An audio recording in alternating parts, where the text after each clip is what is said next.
Hi, welcome back, guys. This is your friend, the DN What If, with another fanfiction. This is the third part of What If Deku Became Japan's Guardian. All credits for this video go to their respective authors, so please support the real author. Check out the link in the description for more details. Please give this video a like and subscribe to the channel if you want more videos like this. Now let's get into the fanfic. Chapter 36, Day Off. Summary. Himiko gets the day off to do whatever she pleased. Izuku spends the day with Eri. Chapter text. Himiko woke up with a yawn.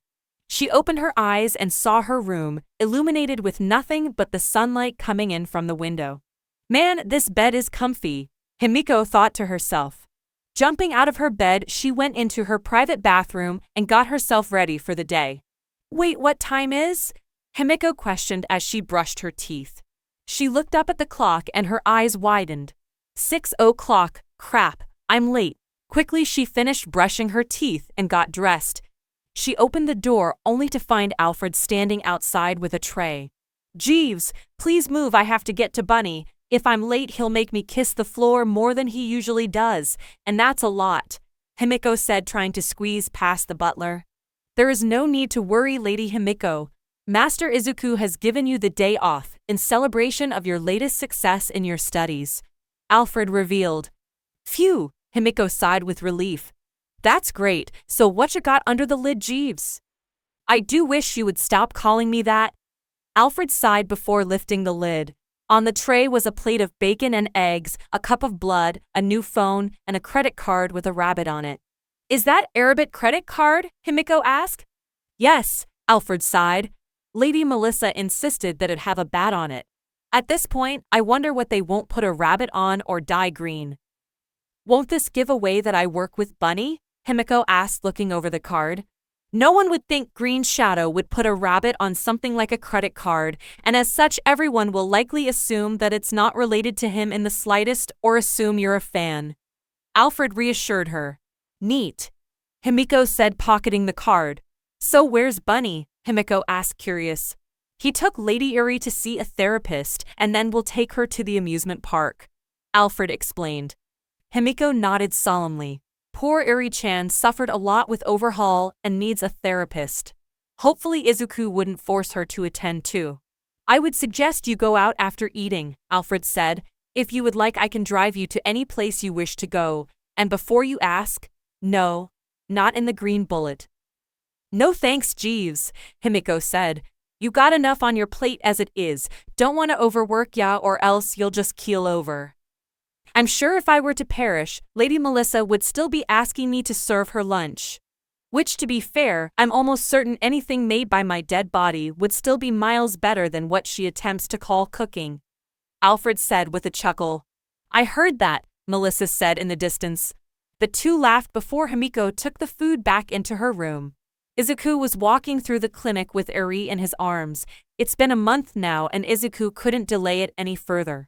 Eri needs therapy, and now so she can get better. Get happier and become free from Overhaul's ghost. Not literally a ghost, but she sometimes wakes up with nightmares about Shizaki coming back to take her. In most the dreams Izuku appears and saves her, which flattered Izuku, but she needs help to get better. Izuku gave his daughter a month to get accustomed to the home and her new family, and now it's time to move on. It was the weekend, and he gave Himiko the day off, so he'll focus on his daughter today. After this, he'll take his baby girl to the amusement park and get her sweets to encourage her. Daddy, will you come with Lee? Eri asked with pleading eyes. Izuku smiled softly. He noticed some people giving him strange looks, but he didn't care. Yes, my dear. I'll be with you the whole time, I promise. Izuku cooed gently as he stroked the precious unicorn's hair gently. Deku and Eri Shimura. The receptionist called out and Izuku stood up with Eri in his arms. Come on, princess. After this I'll get you an apple, Izuku said, and Eri perked up at that. They entered the office of the children's psychologist. She was a woman with red hair and dark purple eyes. Her hair was glowing a little and she was smiling. Hello. I'm Yuzihara Akane. May I know the precious unicorn's name? Akane-san cooed, and Izuku noticed Eri calming down. My name is Eri. Nice to meet you, ma'am, Eri said as Izuku placed her on the sofa in the office. Izuku gave the redhead a strange look and she smiled warmly. It's my quirk. Relaxation. It allows me to put a transparent gas in the air that eases all worries. It works best on children. Akane-san explained calmly and Izuku nodded. An excellent quirk for a woman that works in treatment of traumatized children. Izuku complimented and Akane nodded. It makes the job easier. Yes. You explained that her past was tough so she can take her time speaking. I'll listen thoroughly and help. You can stay if you wish.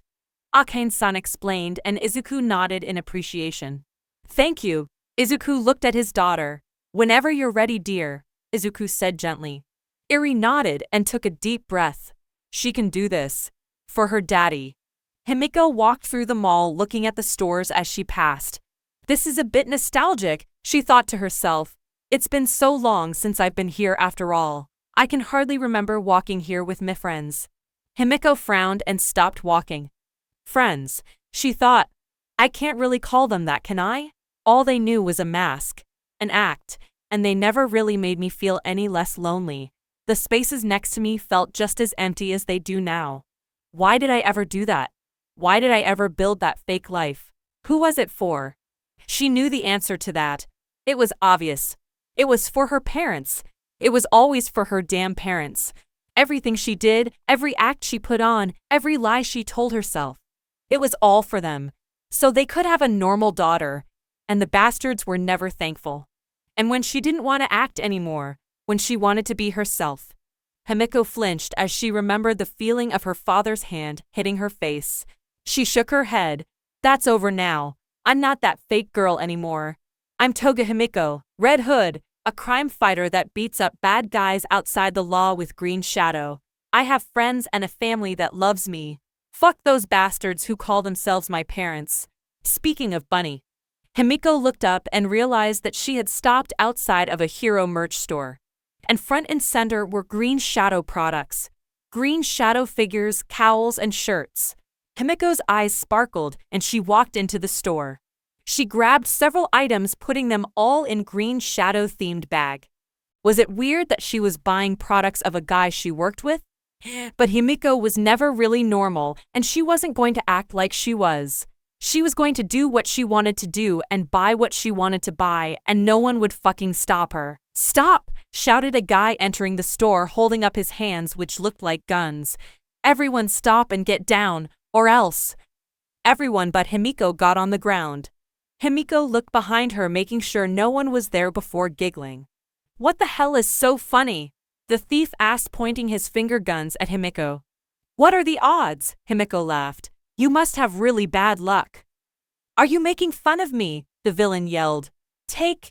Before he could finish his sentence or attack, she dashed at him, closing the distance between them in an instant. Ap! He shrieked as Himiko kicked him in between the legs, stunning him, before slamming his head onto the checkout counter. There was a brief silence before the whole store got up and applauded. Himiko smiled at the crowd, giving them a wave before picking up her bag and going to buy the items. Izuku smiled as walked with Eri, holding hands with the little princess.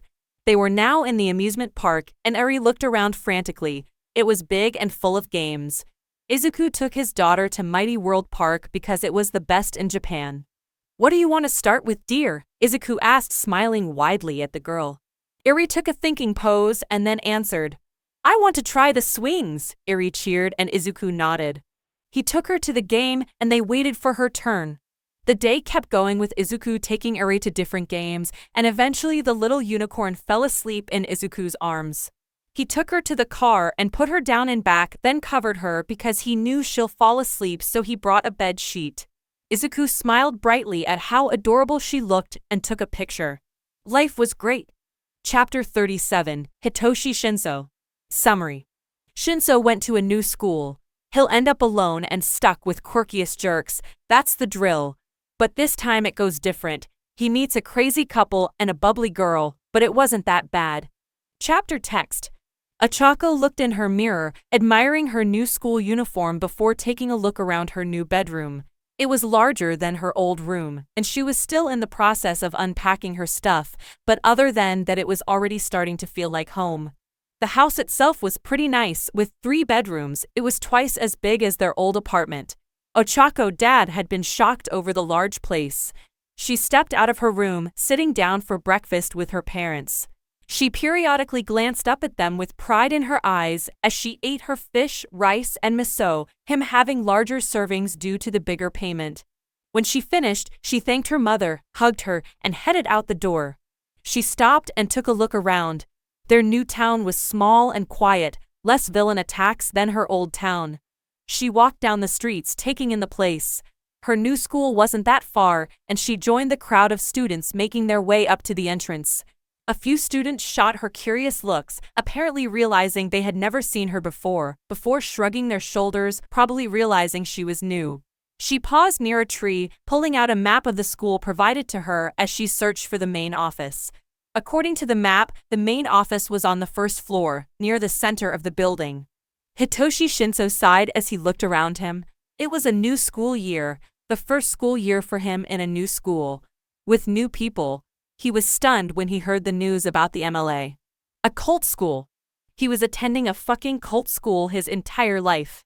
No wonder the teachers let the kids harass him and call him things. No wonder they never gave a shit. He always thought it was because they just sucked or were quirkiest assholes. But it was a much worse version of the second option.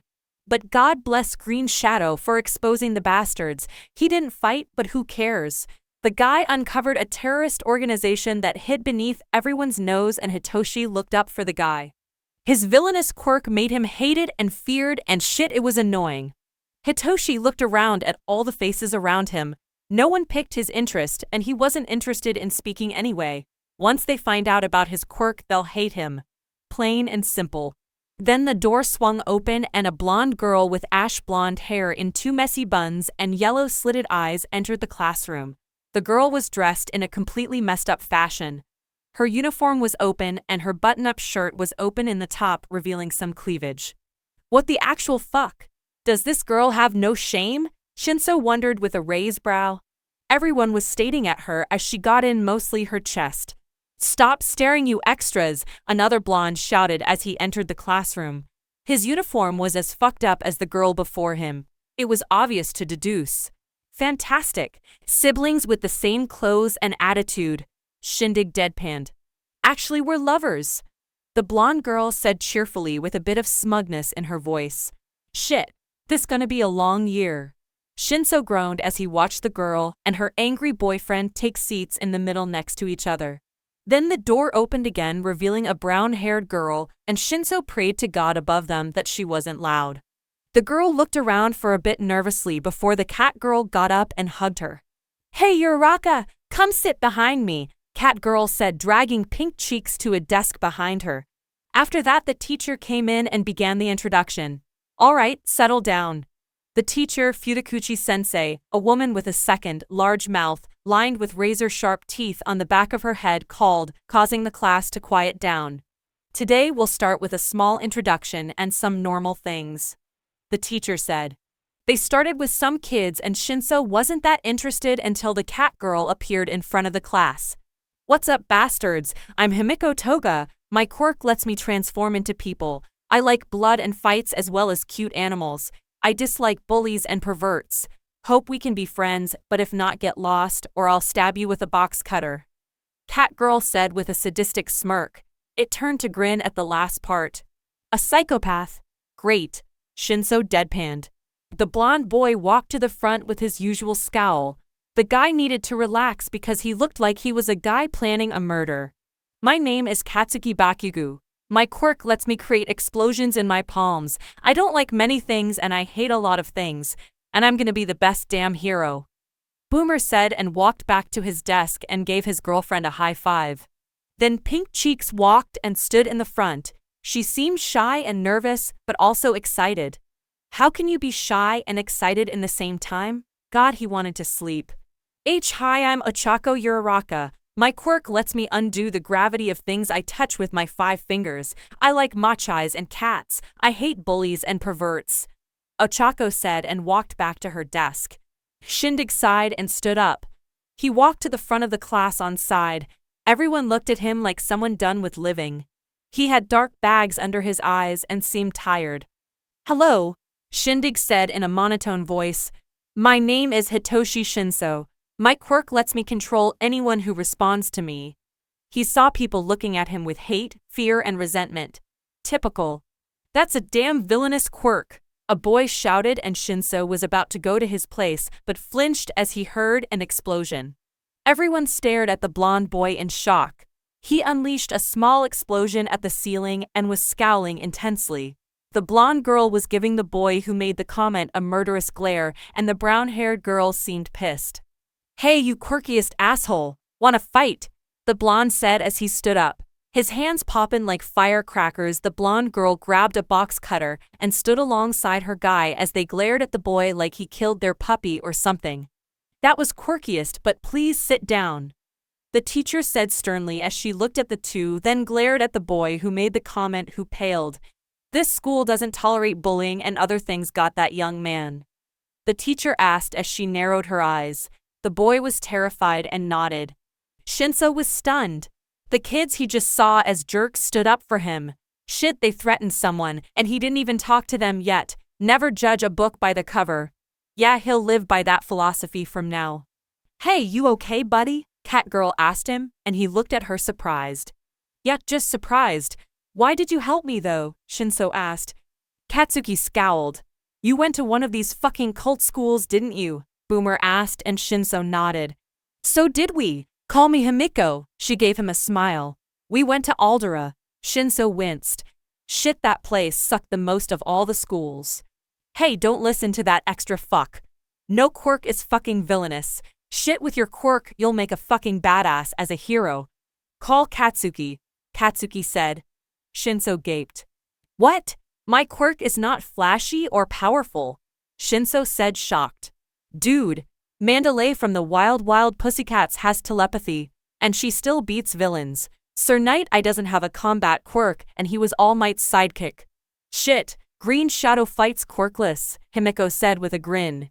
Shinso was shocked. They were right, he just needs to learn how to fight. "Well, you can join us in training. We go to a local gym every weekend and we meet in the Takoba beach to spar," Uraraka said with excited.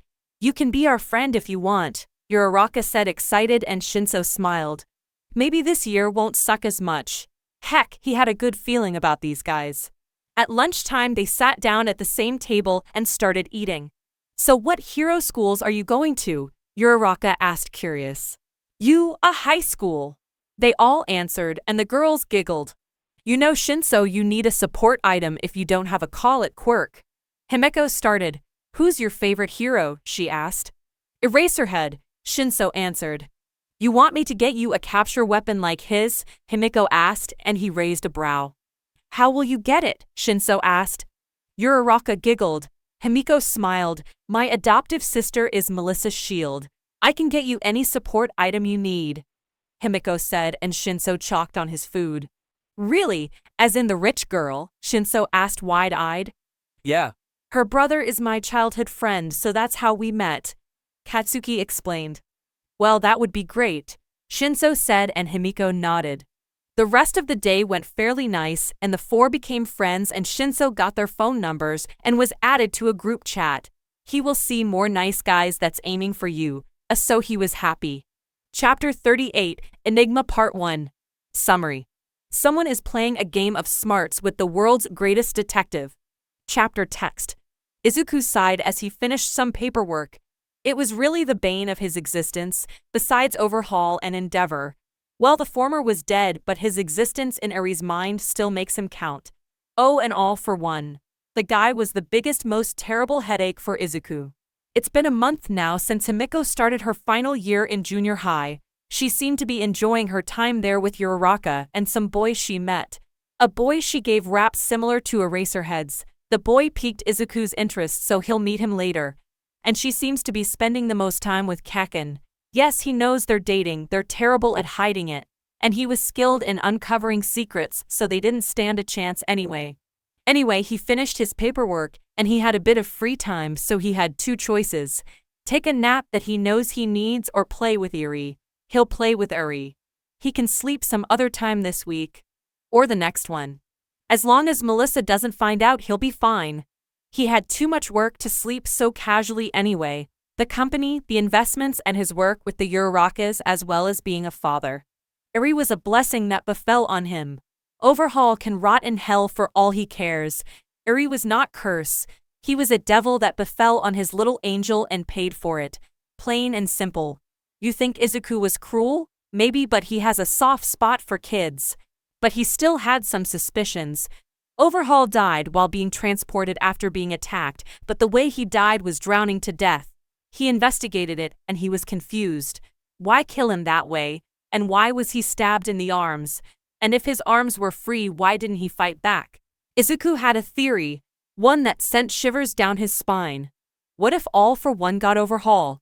That was a terrifying idea that he would not like to consider. Sighing at all this work and thoughts, he decided to go cheer himself with the only thing that puts him in a good mood these days, play a game with Eri-chan and relax a little. Yes, that's exactly what he wants to do. It was noon, so he has some time before the girls are back. Eri was happily watching a TV show she enjoyed. It was called My Little Pony, and it entertaining and happy. It talked about friendship, and the characters were very cute. She drew a lot of them, and Daddy liked her drawings. So she was watching a new episode and drawing the characters until she heard a knock on the door. She squeaked for a second, but relaxed as she heard the voice she loved the most in this world. A voice that dispersed all of her nightmares and gave her warmth and happiness. Eri-chan, can I come in? Izuku asked from outside the door. Eri didn't understand why he would ask, but he was just nice like that. Eri nodded his head vigorously before she realized he can't see her. She felt stupid. Okay, Daddy, please come in, Eri said, trying and falling to not sound overjoyed. Izuku gently opened the door and gently closed it. Izuku gave Eri that smile that always melted her heart. Hello, my princess. Izuku walked forward and sat beside Eri in front of the TV and patted her head. I finished my work early, so I thought we could play a game together, Izuku said gently, and Eri nodded vigorously as she jumped at his lap, and Izuku adjusted himself so they were comfortable. So what game do you want to play, my sweet little pony? Izuku cooed, and Eri blushed. Izuku was always overwhelmed by her sheer amount of cuteness. How in All Might's popularity could anyone mistreat this angel? Well, he couldn't understand, and he didn't want to. Well, can we play the new hero game? I want to try the new edition, Eri said with the puppy eyes. Who the hell taught her that? God, he was going to go harder on Himiko. She was the only one who would show her that. Izuku smiled and nodded. They grabbed the controllers and turned on the game. It was quest game with missions and multiplayer system. You could pick a character from already existing heroes and level up with it while progressing with the story. He played with All Might. He was still a fan, sue him, and Eri chose Green Shadow, and he was flattered, but when the hell was he in the game? He wasn't a hero. Ready? Izuku asked, and Eri nodded with a smile. They started playing, and Izuku was taking the lead with Eri following, still learning how to properly play. Detroit Smash! All Might punched a villain and went to another. Green Shadow went to rescue the hostages. All Might started fighting a bunch of villains while Green Shadow was inside the building pulling out the hostages. Texas Smash! All Might defeated a boss as Green Shadow saved the last hostage. Yay! Eri cheered as she jumped, and Izuku patted the girl's head kindly. They kept playing like that for some time. Himiko entered the house with a smile. She came herself since Alfred was taking Melissa to Tokyo for a meeting, so she came in taxi and entered the property of her family. As she entered the manor, she went straight to Izuku's study. If he's still working, I'm tying him up to his bed. Himiko thought, annoyed, but as she entered the room, she was surprised to see that it was empty. No paperwork or anything. Confused, she went to his room to hopefully find him asleep, but she was angry that he wasn't there. There was only one place left.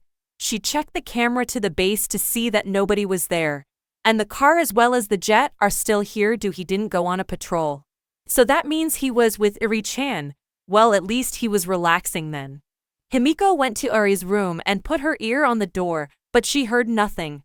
With a frown and a raised brow, she opened the door to be greeted by the cutest sight of all time. Eri was sleeping in Izuku's lap. She was hugging him tightly, and he was wrapping his arms around her. They were both covered, and Eri was smiling in her sleep. Himiko closed the door quickly but quietly. Then she squealed at the sight. She opened the door again and took a picture before leaving them be. God bless Eri. Izuku was someone that works hard, too hard that it was unhealthy. But with Eri in here, he takes time off from anything to stay with her and play. And most of the time they fall asleep, but it's the first time she actually sees it with her eyes. Vampire Queen added a picture. Alien Queen, cute, adorable, precious, Machai. OMG, that's the cutest thing I ever saw. Crow, that's amazing and adorable. A kind father caring for his child. Truly heartwarming.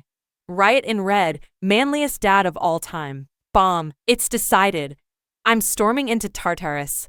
The motherfuckers that harmed this pipsqueak deserves heal. Sleepy. Well, to be fair, Tartarus is worse than death. Just send them pictures of her being happy while they suffer.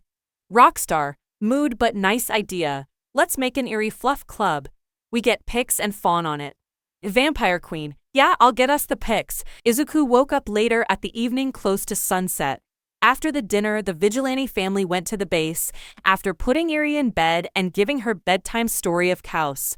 Izuku and Himiko put on their green shadow and red hood costumes. Melissa positioned herself in front of the green computer and put on her earpiece. So what do we have today, sis? Himiko grinned. Do we beat the crap out of some gang members? Do we deal with some drag dealers? Oh, do we keep the investigation on this Baujaman guy? Himiko asked and Izuku sighed. The latter, Himiko, Izuku said as they went to the green jet and got in. The jet took off through the special exit as they flew ahead. Green Shadow and Red Hood were flying in the green jet above the city until they noticed the jet losing some control. Melissa, what's wrong? Green Shadow asked through the earpiece. Red Hood looked worried. I'm tracking it. It's coming from one of the communication towers, Melissa said. Storm damage? Green Shadow asked. Not really sure. You're close to one of the towers, so go check it out, Melissa said. After that, they reached the destination after a few seconds. They jumped off the jet and went down. Green Shadow used his cape to glide down while Red Hood used her hovering boots to slow her fall, and they both landed on the roof safely. The two vigilantes walked down the stairs cautiously until they reached a door to a bug room. Both young crime fighters activated their detective modes and looked at the room. The room was a big hall with some offices and desks. It had some vantage points, vents, grates, and leages.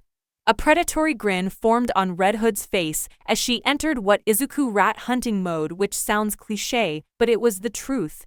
Red Hood went into a vent connected to another one inside the room, while Green Shadow entered quietly through the door and grappled to a vantage point on the form of a bird statue on top of one of the walls. Green Shadow looked around him. 12 men, all armed and dangerous. This should be interesting. Izuku nodded to himself as he silently jumped behind one of the men and quickly chopped the man's neck. The land fell to the ground motionless.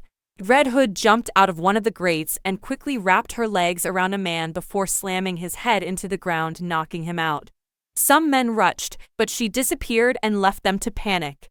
Green Shadow took the chance to throw a sleeping gas bomb at the two men, knocking them out. They both seemed to have big bodies and were carrying big guns, so better not to engage.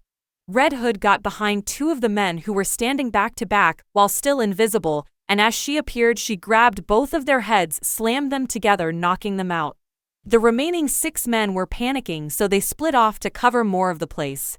Green Shadow bust out one of the vents and slammed into one of the men, throwing him into wall, knocking him out. Then, before the second one could react, Green Shadow used his jet boots to propel himself quickly into the man and kick him sharply in the face, knocking him out. Himiko jumped on one of the men and kicked him in the balls, then she kicked him in the face, knocking him out. The remaining 4 heard the noise and ran to it quickly, which was dumb. She disappeared the second they came and dropped a sleeping gas bomb, causing the idiots to fall asleep. The 12 men were subdued in 4 minutes. Phew, that was some damn good exercise, although these fucking extras could have tried better, Red Hood huffed. Green Shadow glared at her. Don't pick your boyfriend's vocabulary, Hood.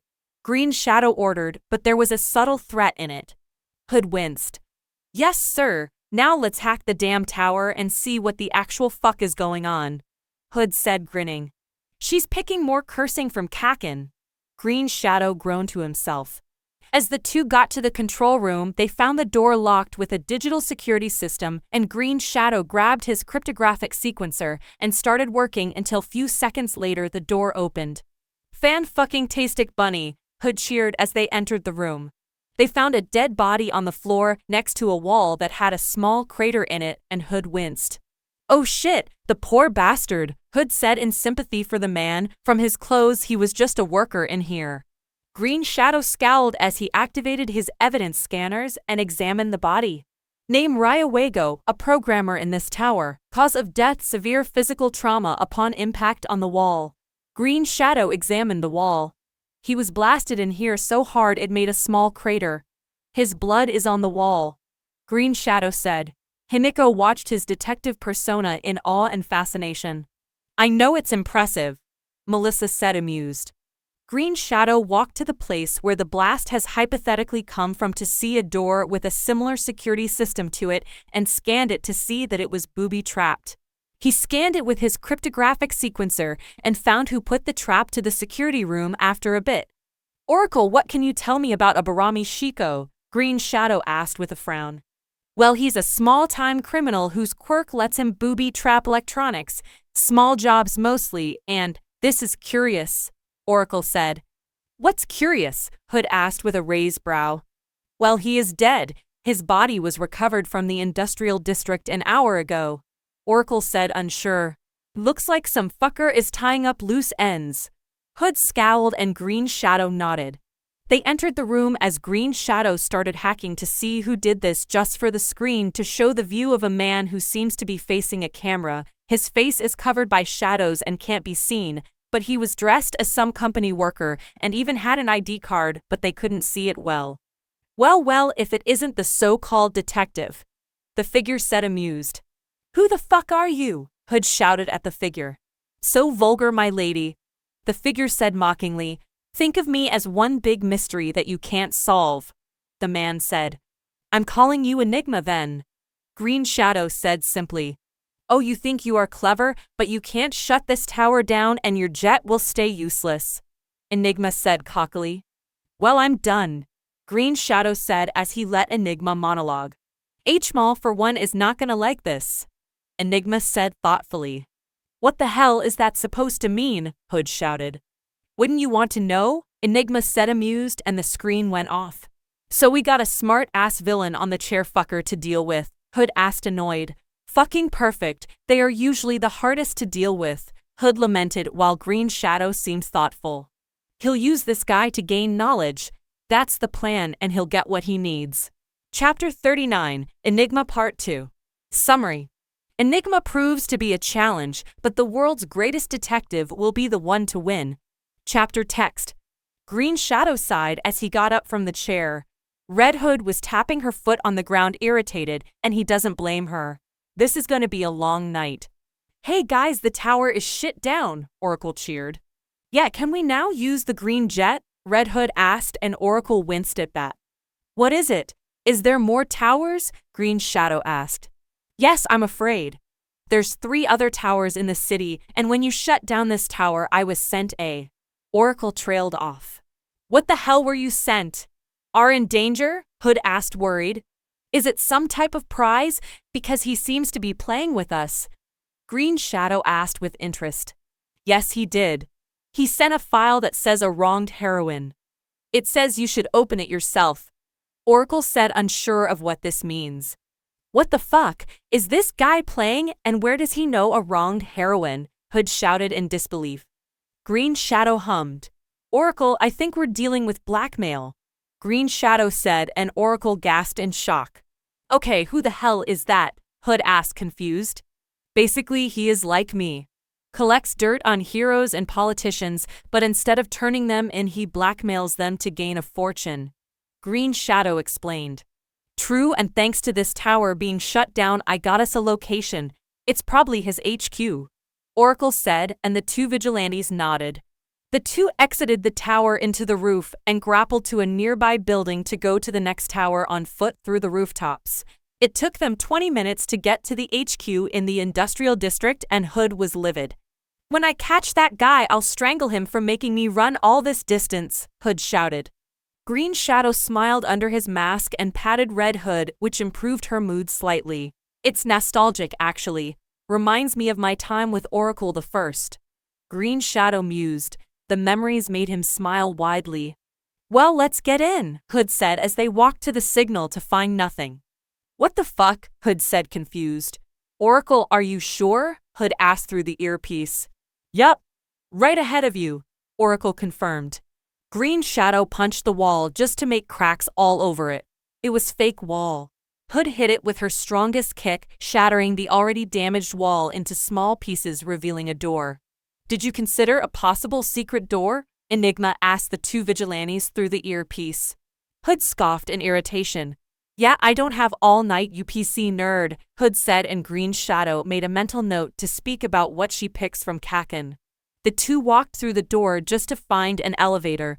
The two entered and pressed the button to the only floor available. It started going down. Enigma, where are you? Green Shadow asked. I'm right here, figuratively speaking, of course. Enigma answered through the comms. Disappointed I didn't choose to meet you in person, Enigma asked. What's this about, asshole? All for One hired your worthless ass to keep us away from him, Hood asked, and Green Shadow was impressed. It was smart deduction. Not really, my lady. I work to improve Japan, but I'm different from you guys. My ways are more civil than the beatings you two deliver. Enigma explained. Whatever it is, I'll stop you, Green Shadow declared as the two exited the elevator. Yeah, dipshit. What Bunny said, Hood said as the two walked ahead to find a room filled with screens that showed Enigma. Welcome to my workshop. I've been collecting data on all the corrupts, Enigma cackled. And tomorrow I'll upload it all to the public. It will be a massacre. Arrests, deaths, chaos in the streets, and there's nothing you can do about it, Enigma said, and Green Shadow walked to the main computer just for it to ignite with lightning. Green Shadow jumped back with a scowl on his face. Yeah, I figured you'd try something so crude, so good luck touching a screen charged with 10 million volts of electricity, Enigma grinned. I suggest you go home and take some rest because tomorrow will be a very busy day for you and All Might, Enigma teased. Yeah, Hood, let's go. Green Shadow dragged a protesting Red Hood. What the fuck, Bunny, are you leaving him be? Hood questioned, irritated. No, we'll disable the towers, then we can access his computer and destroy it, Green Shadow explained, and Red Hood groaned. This feels like some bullshit video game, Hood moaned in misery. Yeah, if you feel any better, you only have 3 towers, Oracle said in a cheerful voice. Great, Hood grumbled. Let's get this over with, Hood said. Green Shadow nodded. Yes, maybe Enigma will give me some info on more people, Green Shadow said, intrigued, and Hood nodded. She was curious about this wronged heroine Enigma told them about. They took off across the rooftops and ran to the closest tower. The 2 vigilantes were across the tower in the Coventry watching intensely. 2 snipers on the roof, some armed men in the highest tower, then a bunch of men guarding the security room, Green Shadow said as he grabbed his rifle and put 2 explosive shots in it. It wasn't lethal, but it would take them down for a while. Can try, please, pretty please, Hood gushed, and Green Shadow wondered how does she switch from badass to cut so quickly. Yes, but follow the instructions I gave you when we went to the forest last week, Green Shadow instructed, handing his partner the rifle. Red Hood grabbed the rifle and held it in the correct position. She took a deep breath and looked at her targets. The world around her disappeared as she focused on the 2 snipers. Taking a deep breath, she pulled the trigger and shot the first one, making a strike to the chest. Then she switched to the second target and shot him too. Green Shadow watched with pride as his partner did it flawlessly from first 2 shots. The 2 went to the roof of the tower and then opened the door. The 2 descended the stairs and entered the room. It had only 4 armed men, so it didn't take much time. As for the guards, Hood took them out, while Izuku handled the control room. Hood entered just Green Shadow finished hacking the tower. Well, you 2 did well, and for a prize I sent you another interesting case, Enigma said cockily through the earpiece before leaving. Red Hood huffed. Come on, Bunny, let's go, Hood urged, and Green Shadow nodded. After that, the next tower was shut down. It had no entrance and was in the harbor. How the fuck should we get in? Hood snapped. Throw a glue grenade in the water, it will make a platform to stand on. Green Shadow said, and to display he threw a glue green in the water, and second later a platform made of solid glue appeared and Green Shadow jumped on it.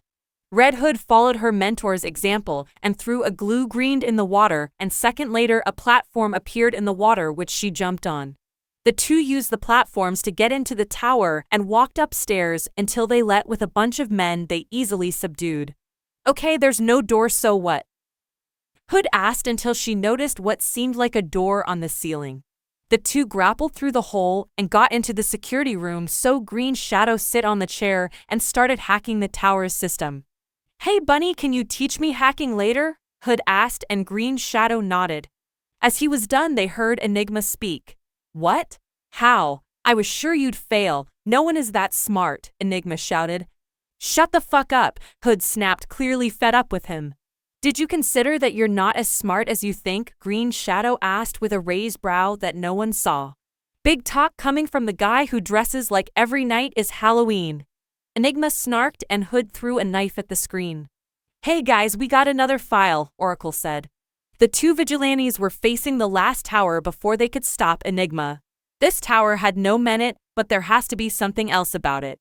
The two went to the roof to find the door locked. Fuck, Hood growled. Green Shadow saw a vent and pulled his partner. Come on, there's our entrance, Green Shadow said, and Hood noodled. The two crawled through the vent to the top floor where they found a locked steel gate. What now? Hood said, confused. Green Shadow took a look and saw some buttons on the wall. He threw one of the small discs he found at the table and waited. After 5 seconds, the buttons glowed red for a second, and he heard a buzzer, then they turned back to green. He had 5 seconds to hit 10 buttons. He and Hood will split. Come on, Hood, you hot the ones on the left and me the right, Green Shadow said. Right, Hood said, and the two grabbed the discs. They threw the discs with perfect accuracy and hit the targets. The steel gate opened, and the two vigilantes rushed in, and right as they passed the gate it closed. Shit, that was close, Red Hood grumbled. Then they reached a room with some balloons and darts. Are you shitting me? Hood asked. The two of them took 2 of the 3 stands. Small buttons under the balloons would lit up one by one. The two grabbed the darts and started throwing them at the balloons that glowed. After some throws with the speed increasing, they heard a buzzer and the second gate opened. After that, they reached the security room, and just like the previous 2 rooms, Green Shadow hacked it, but they didn't hear Enigma throw a fit this time. Hey guys, we got a third file. Deal with Enigma quickly so we can read them, Oracle urged, and the two vigilantes chuckled. The two vigilantes walked into the elevator of Enigma's shop for the second time tonight and were determined to finish this. As they exited the elevator and walked to the computer, Green Shadow was right and the lightning was not present. Green Shadow walked and smashed it with his fist. Well, lol, at that you figured it out. I'm impressed, annoyed too. But enough about me. This was a minor setback, Green Shadow. I'll be in touch soon, Enigma said, and the two sighed. Looks like this won't be the last time we see of him, Izuku said. Come on, Bunny, let's go home. The jet is back to work, Hood urged. You do realize you could have used the car, right? Oracle asked. There was a pause as the two realized that they indeed could have used the car. Fuck, shouted Red Hood in rage. Green Shadow sighed as the two were in the jet taking their way home. It was a long night for them. Chapter 40, Shinso Needs Experience. Chapter text. Shinso yelped as he was thrown into the dirt for what seems like the millionth time that day. He was training with Himiko and Katsuki, and shit, the girl hits like a damn truck. Get up, buddy. How the fuck will you beat villains if you can't fight well? Himiko as she waited for him to get up. Shino groaned and stood up. He prepared his capture weapon and ran at her. The girl smirked and took a stance ready for combat. Shinso was good, but he lacked physical condition which he was gaining. Shinso charged and threw a punch which she dodged, but he kept the momentum and did an elbow strike with the same arm which Himiko dodged. Then she punched him, but he blocked and grabbed her wrist, but she kicked him off and jumped back. Shino threw his capture weapon at Himiko and wrapped it around her wrist and yanked her towards him and prepared for a punch. Himiko barely dodged the punch, but Shinso full-owed with a kick which she blocked. Himiko then swept Shinso's other foot, making him fall, then twisted his leg. Shinso started tapping the ground to give up and Himiko let go of him. Damn it, I just don't get better, Shinso said frustrated and Himiko smiled. Bullshit, you're getting much better and stronger by the day, I'm just more badass than you, Himiko exclaimed. Shinso deadpanned. Should I feel complimented or insulted? Shinso asked. Well, maybe both, but be ready sleepyhead because I'm gonna be your opponent now, Katsuki said as he took Himiko's place. Shinso groaned in misery. Katsuki was much worse. Stronger, faster, and more fucking brutal. Katsuki took a boxing stance and Shinso prepared for the ass-kicking he was going to get. These two were more brutal than any bullies, but the fact that they were his friends, trained with him, and never saw as a villain was making up for it. Plus, he was getting stronger, he won't complain.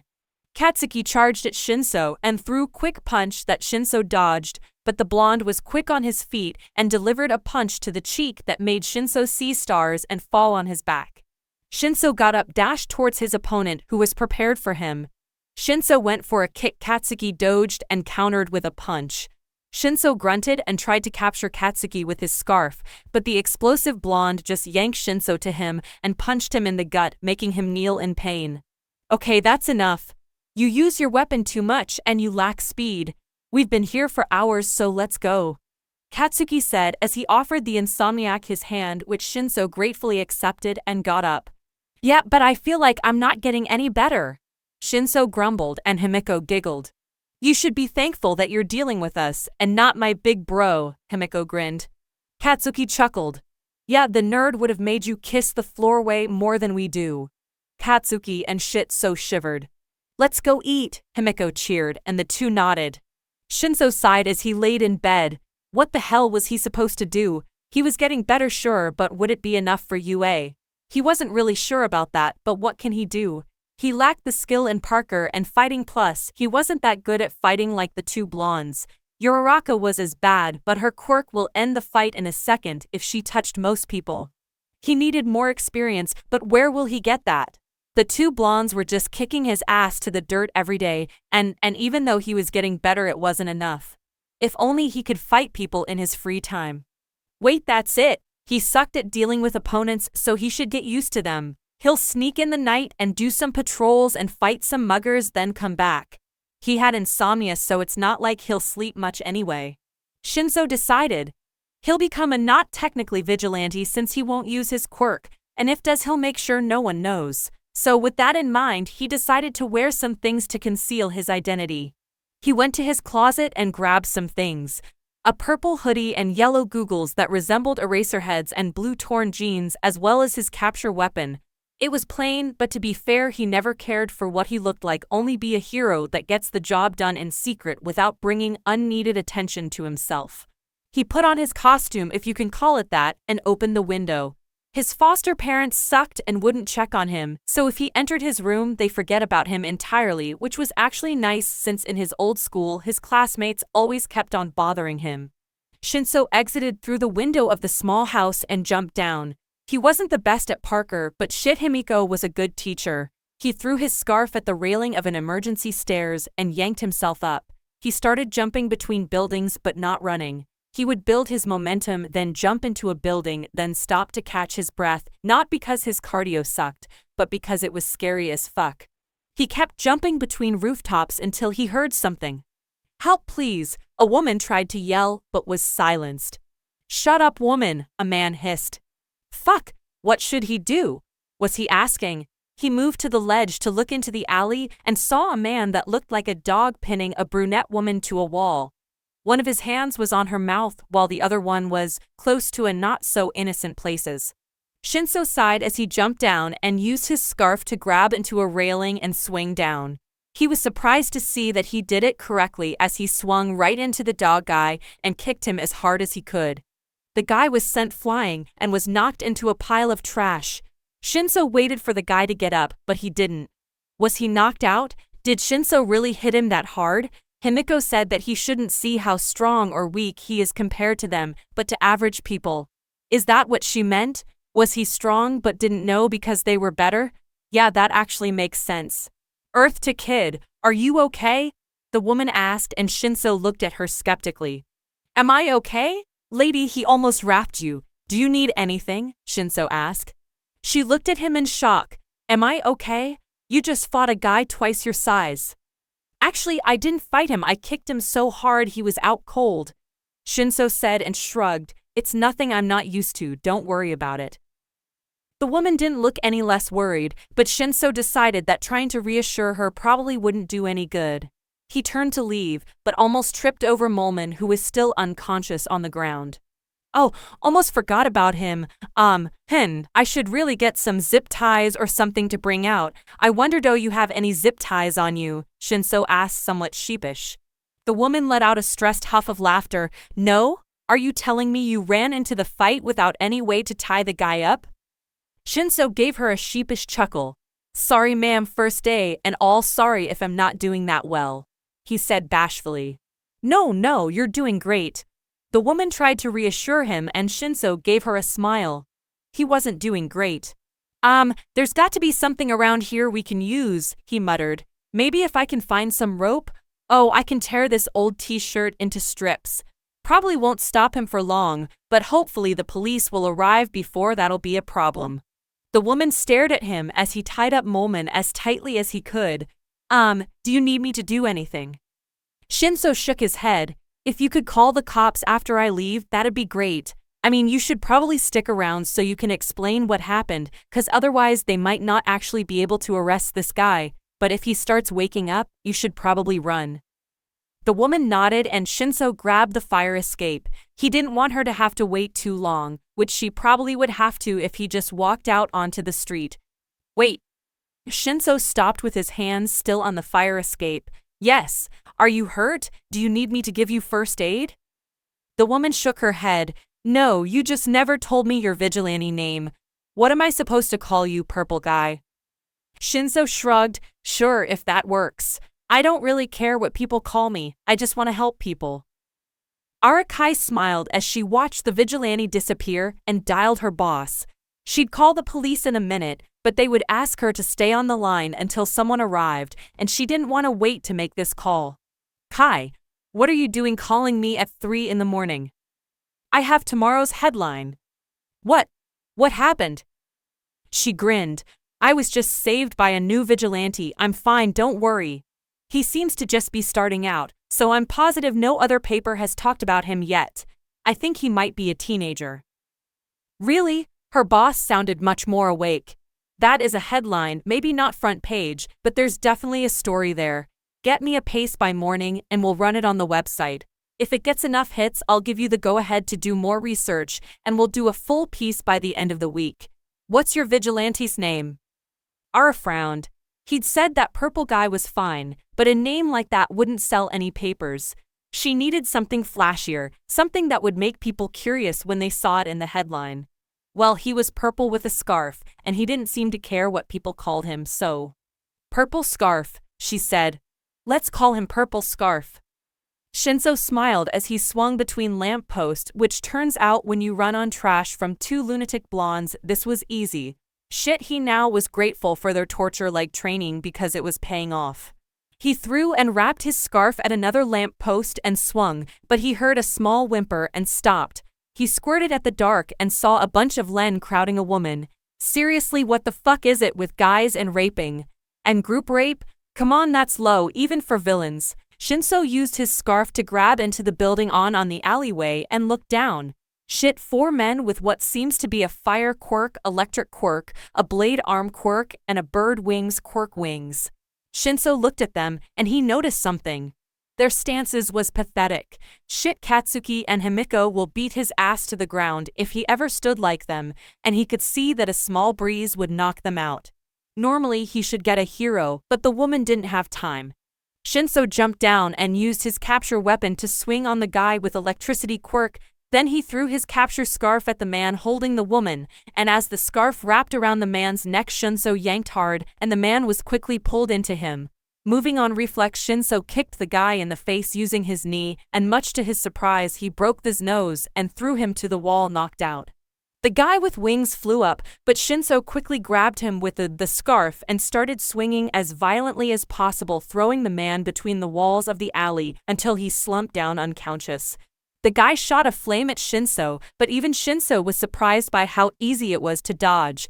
The man went for punch, which Shinso dodged and punched the guy surprisingly hard in the face. Then the man tried for a kick, but Shinso grabbed his leg and kicked him in the balls, then used his scarf to swing the guy into a wall and throw him into the trash.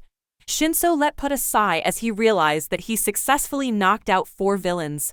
Wait, he knocked out 4 villains? Shot this cool. Kid, are okay? The woman asked worried. Lady, these guys just wrapped you and you ask me if I'm okay. Shinso asked, not getting how can they worry about him. The woman smiled. Yeah, thanks to you. I'll call the cops. Can you tie them up? The woman asked, and Shinso looked at her sheepishly. I know this sounds weird, but do you have zip ties? First night and I forgot that I have to tie the bad guys up. Shinso said, rubbing the back of his head. The woman blinked before pulling some zip ties. Yes, I do. Take it all in case you need it to help someone else. The woman smiled warmly and Shinso took the item and restrained the guys. Shinso looked at the woman. If you could call the cops after I leave, that'd be great. I mean, you should probably stick around so you can explain what happened, cause otherwise they might not actually be able to arrest this guy, but if he starts waking up, you should probably run. The woman nodded and Shinso took off into the rooftops. Shinso pressed himself against the wall to make sure he was completely hidden in the shadows while he watched the thugs. He had heard raised voices, so ran toward the side street and was currently hiding in an alley, but the thugs weren't actually doing anything. There were about 10 of them, and they were probably part of a gang or something, but they seemed to be joking around and roughhousing, not doing anything illegal. When did your friend say she was coming? One of the thugs asked. And why did we have to meet her here? There are flies everywhere, man. Oh, stop being such a baby. That guy seemed to be the leader. He had red skin and what looked like horns on his face, which made Shinso wonder what his quirk was. She'll be here soon. Shinso shook his head and turned away. There were other people who needed his help. There was no point in waiting around here. He was just about to leave when the first thug cried out in pain, and Shinso whipped around to see him clutching a hand to his neck. Damn, fly bit me. Within a few seconds, each of the thugs slapped a hand to their necks and cried out. Those must be some vicious flies if they bit all of them, but why bite all of them at once? Shinso should run. Those bites looked painful, and he didn't necessarily want to have to explain to his mom how he got an insect bite when he was supposedly at home in bed. He turned to leave again. You bitch! I'll kill you! Shinso watched in shock as the thugs all started powering up and attacking each other. What? And they all had such powerful quirks too. He thought quirks this powerful were rare, and the more powerful your quirk, the more likely you would be encouraged to be a hero, so a group of thugs all with powerful quirks was unheard of. But they were going crazy like they were on drugs or something, but they hadn't even been smoking. Just then, one of the thugs caught sight of him. Boys, look, we've got a toothpick to crush. Shinso froze and swallowed thickly as every one of the thugs turned toward him. Time to run. Shota crouched on a rooftop overlooking the bar district. Usually it wasn't his territory, but he was going around in a case. He would usually be trying to track down leads on the Trigger case, but he hadn't gotten any new information recently. He was starting to get frustrated with the whole thing. Trigger had been in Japan for years now, and so far they had only been able to arrest low-level thugs and pawns, and were no closer to finding the people behind the villain factory. He wouldn't admit it, but Shota was scared. People didn't do things for no reason, so there had to be some eventual goal to using drugs to temporarily turn normal people into powerful villains, but Shota couldn't see it. Trigger on its own was bad enough, but the stuff it was sometimes cut with made the user violent and prone to attacking anyone in sight. And that wasn't even counting the people who had been abducted and had their bodies modified to accommodate their more powerful quirks. Hopefully, the people behind the villain factory weren't doing this to gear up to a major attack, but there was no way to know if they were. The dealers didn't know anything about the production of the drug, and even those higher up on the supply chain hadn't known anything about the kidnappings. Shota was just ready for this case to be over already. He was sick of not knowing anything. There was a crash off to his left, and Shota turned to see a kid running as fast as he could as he was chased by a mob of powered-up villains. The kid was wearing a purple hoodie and goggles and kept glancing around as he ran like he was looking for someone.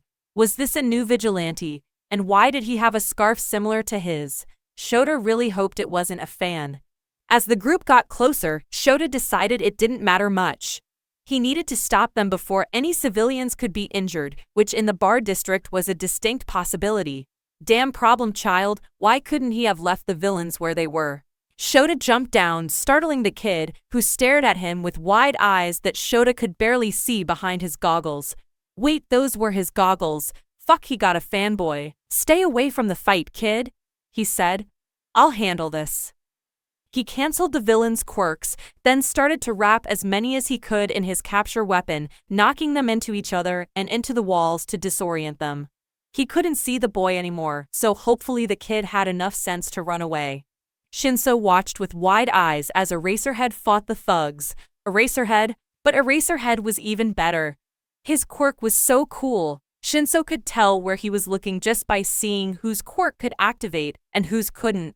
Shinso decided to interfere and possibly help the hero. He seems outnumbered. Shinso ran into the fight trying to get a strategy. He saw a trash bin and grabbed it with his scarf before shooting it quickly at one of the villains who tried to attack Eraserhead from the back. The trash bin hit the villain on the head and knocked him to the ground but not out. The others noticed him and charged, much to Eraserhead's horror, but Shinso just grabbed another bin and threw at them. It hit one of them, but two dodged and got closer. Shinso quickly wrapped their necks with his scarf and yanked them towards each other as hard as possible, making them bump their heads hard and fall. Eraserhead was impressed. Shit, he really was. The kid was using his style and really well. And really calm and collected with the situation.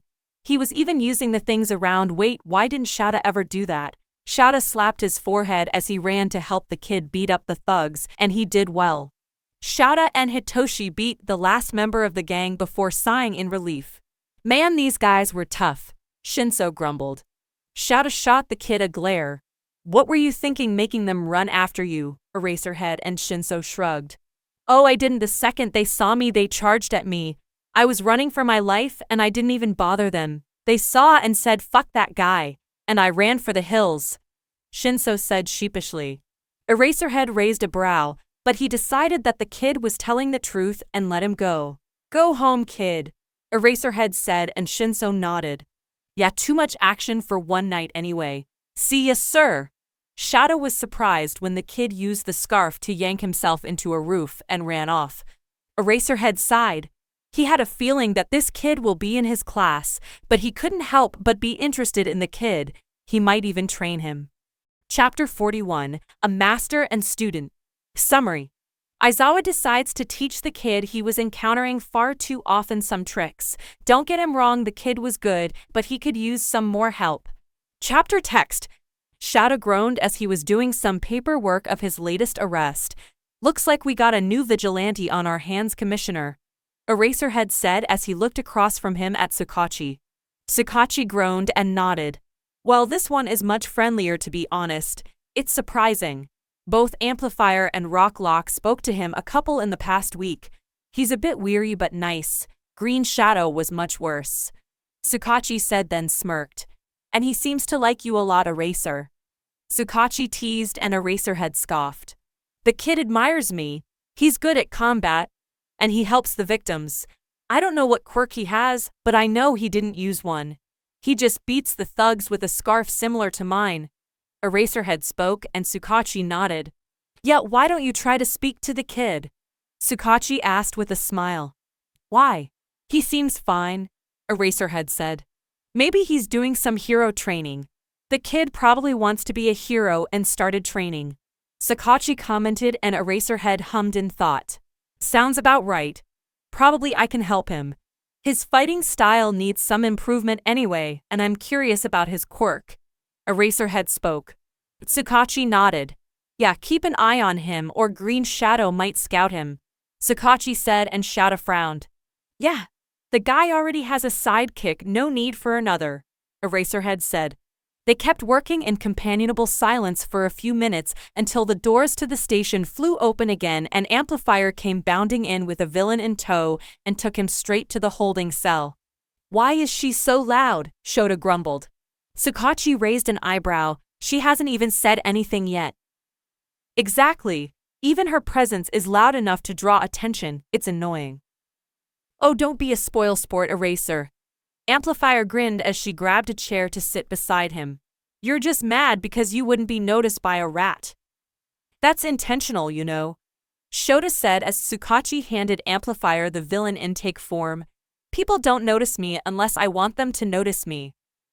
Maybe that's why you have run into our little vigilante friend a lot, Amplifier said. He just likes you a lot, Amplifier grinned. Shota rolled his eyes. I think it's much more likely that Yue is in his comfort zone, and since I always stick to that area unless I'm following a lead, we just have had a lot of chances to run into each other yet. Sure, Amplifier grinned. Whatever you say, Eraser. Was that villain one of the new guy? Tsukachi asked. Amplifier grinned with a lot of joy. You bet. The woman told me he beat him by tying him up and throwing him into a dumpster. She even recorded it. Amplifier grabbed her phone and showed it to the two and even some intrigued officers. Tsukachi burst out laughing, seeing a smaller teen wrap a guy-like sandwich, then swing him into a couple walls before throwing him into the trash. Does he throw them for fun? Tsukachi asked, amused, and Amplifier shook her head. Nope, he said that he only does it as a finishing move if they didn't go down from the walls. Amplifier beamed. He's more friendly than Green Shadow. I mean, yeah, Red Hood is cool, but this guy does give a nice conversation once he realized we won't go after him. Amplifier explained. It's been his first week and he seems to get popular. Why if he doesn't even give a name? Tsukachi wondered. Amplifier grinned.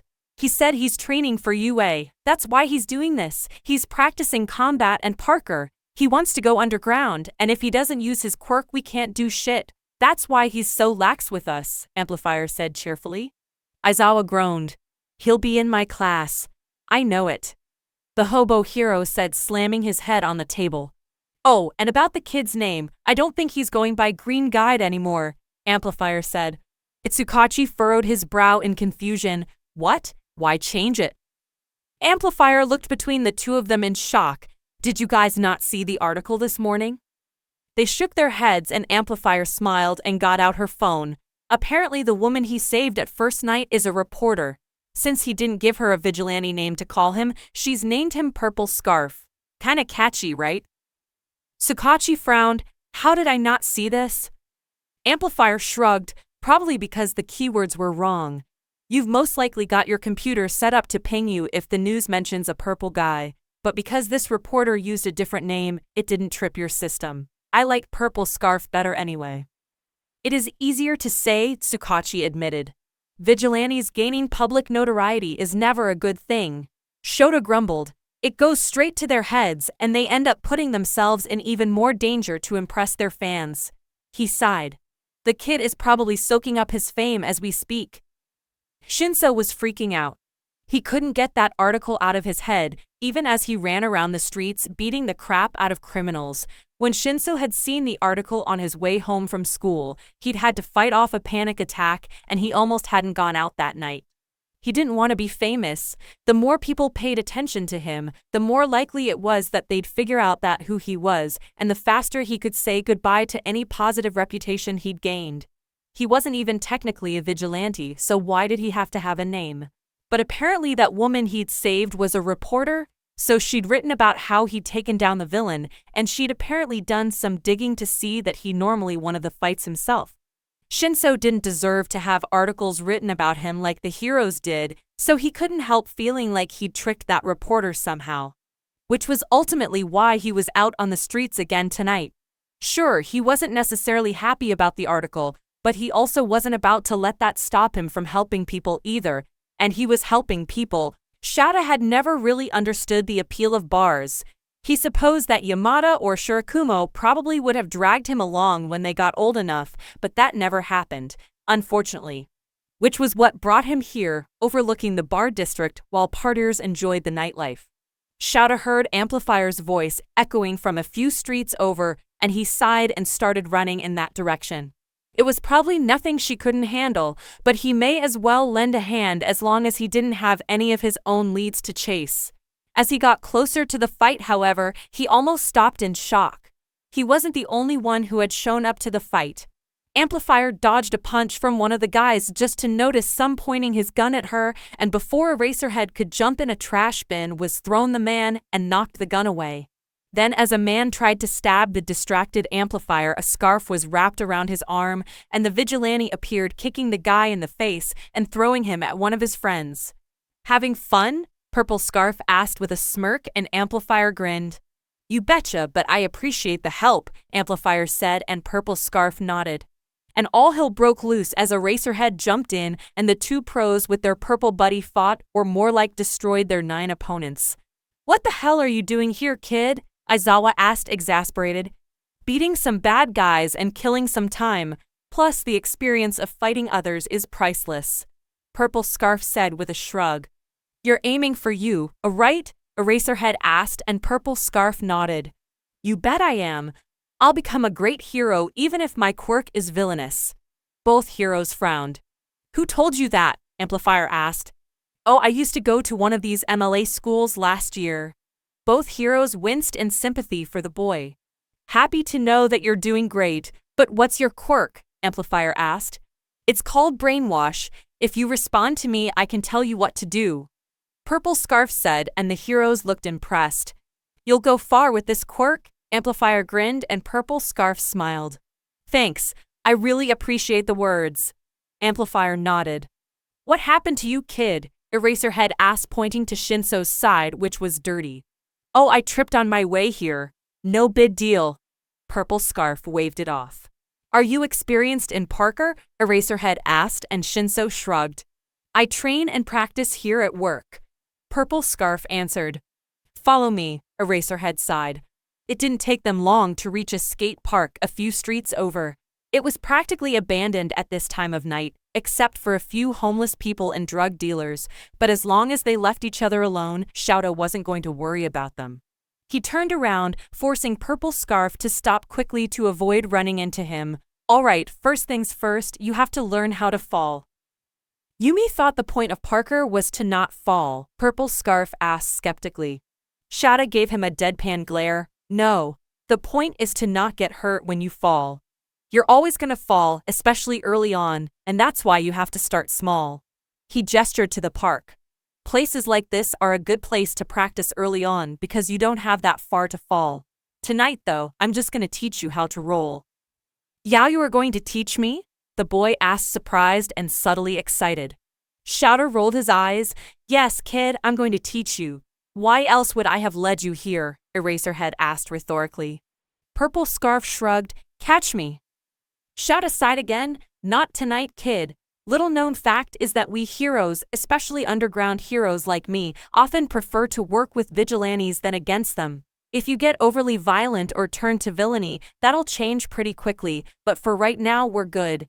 Just don't tell the cops, they're a little more uptight about the whole thing. Alright, now like I said, you're always going to fall.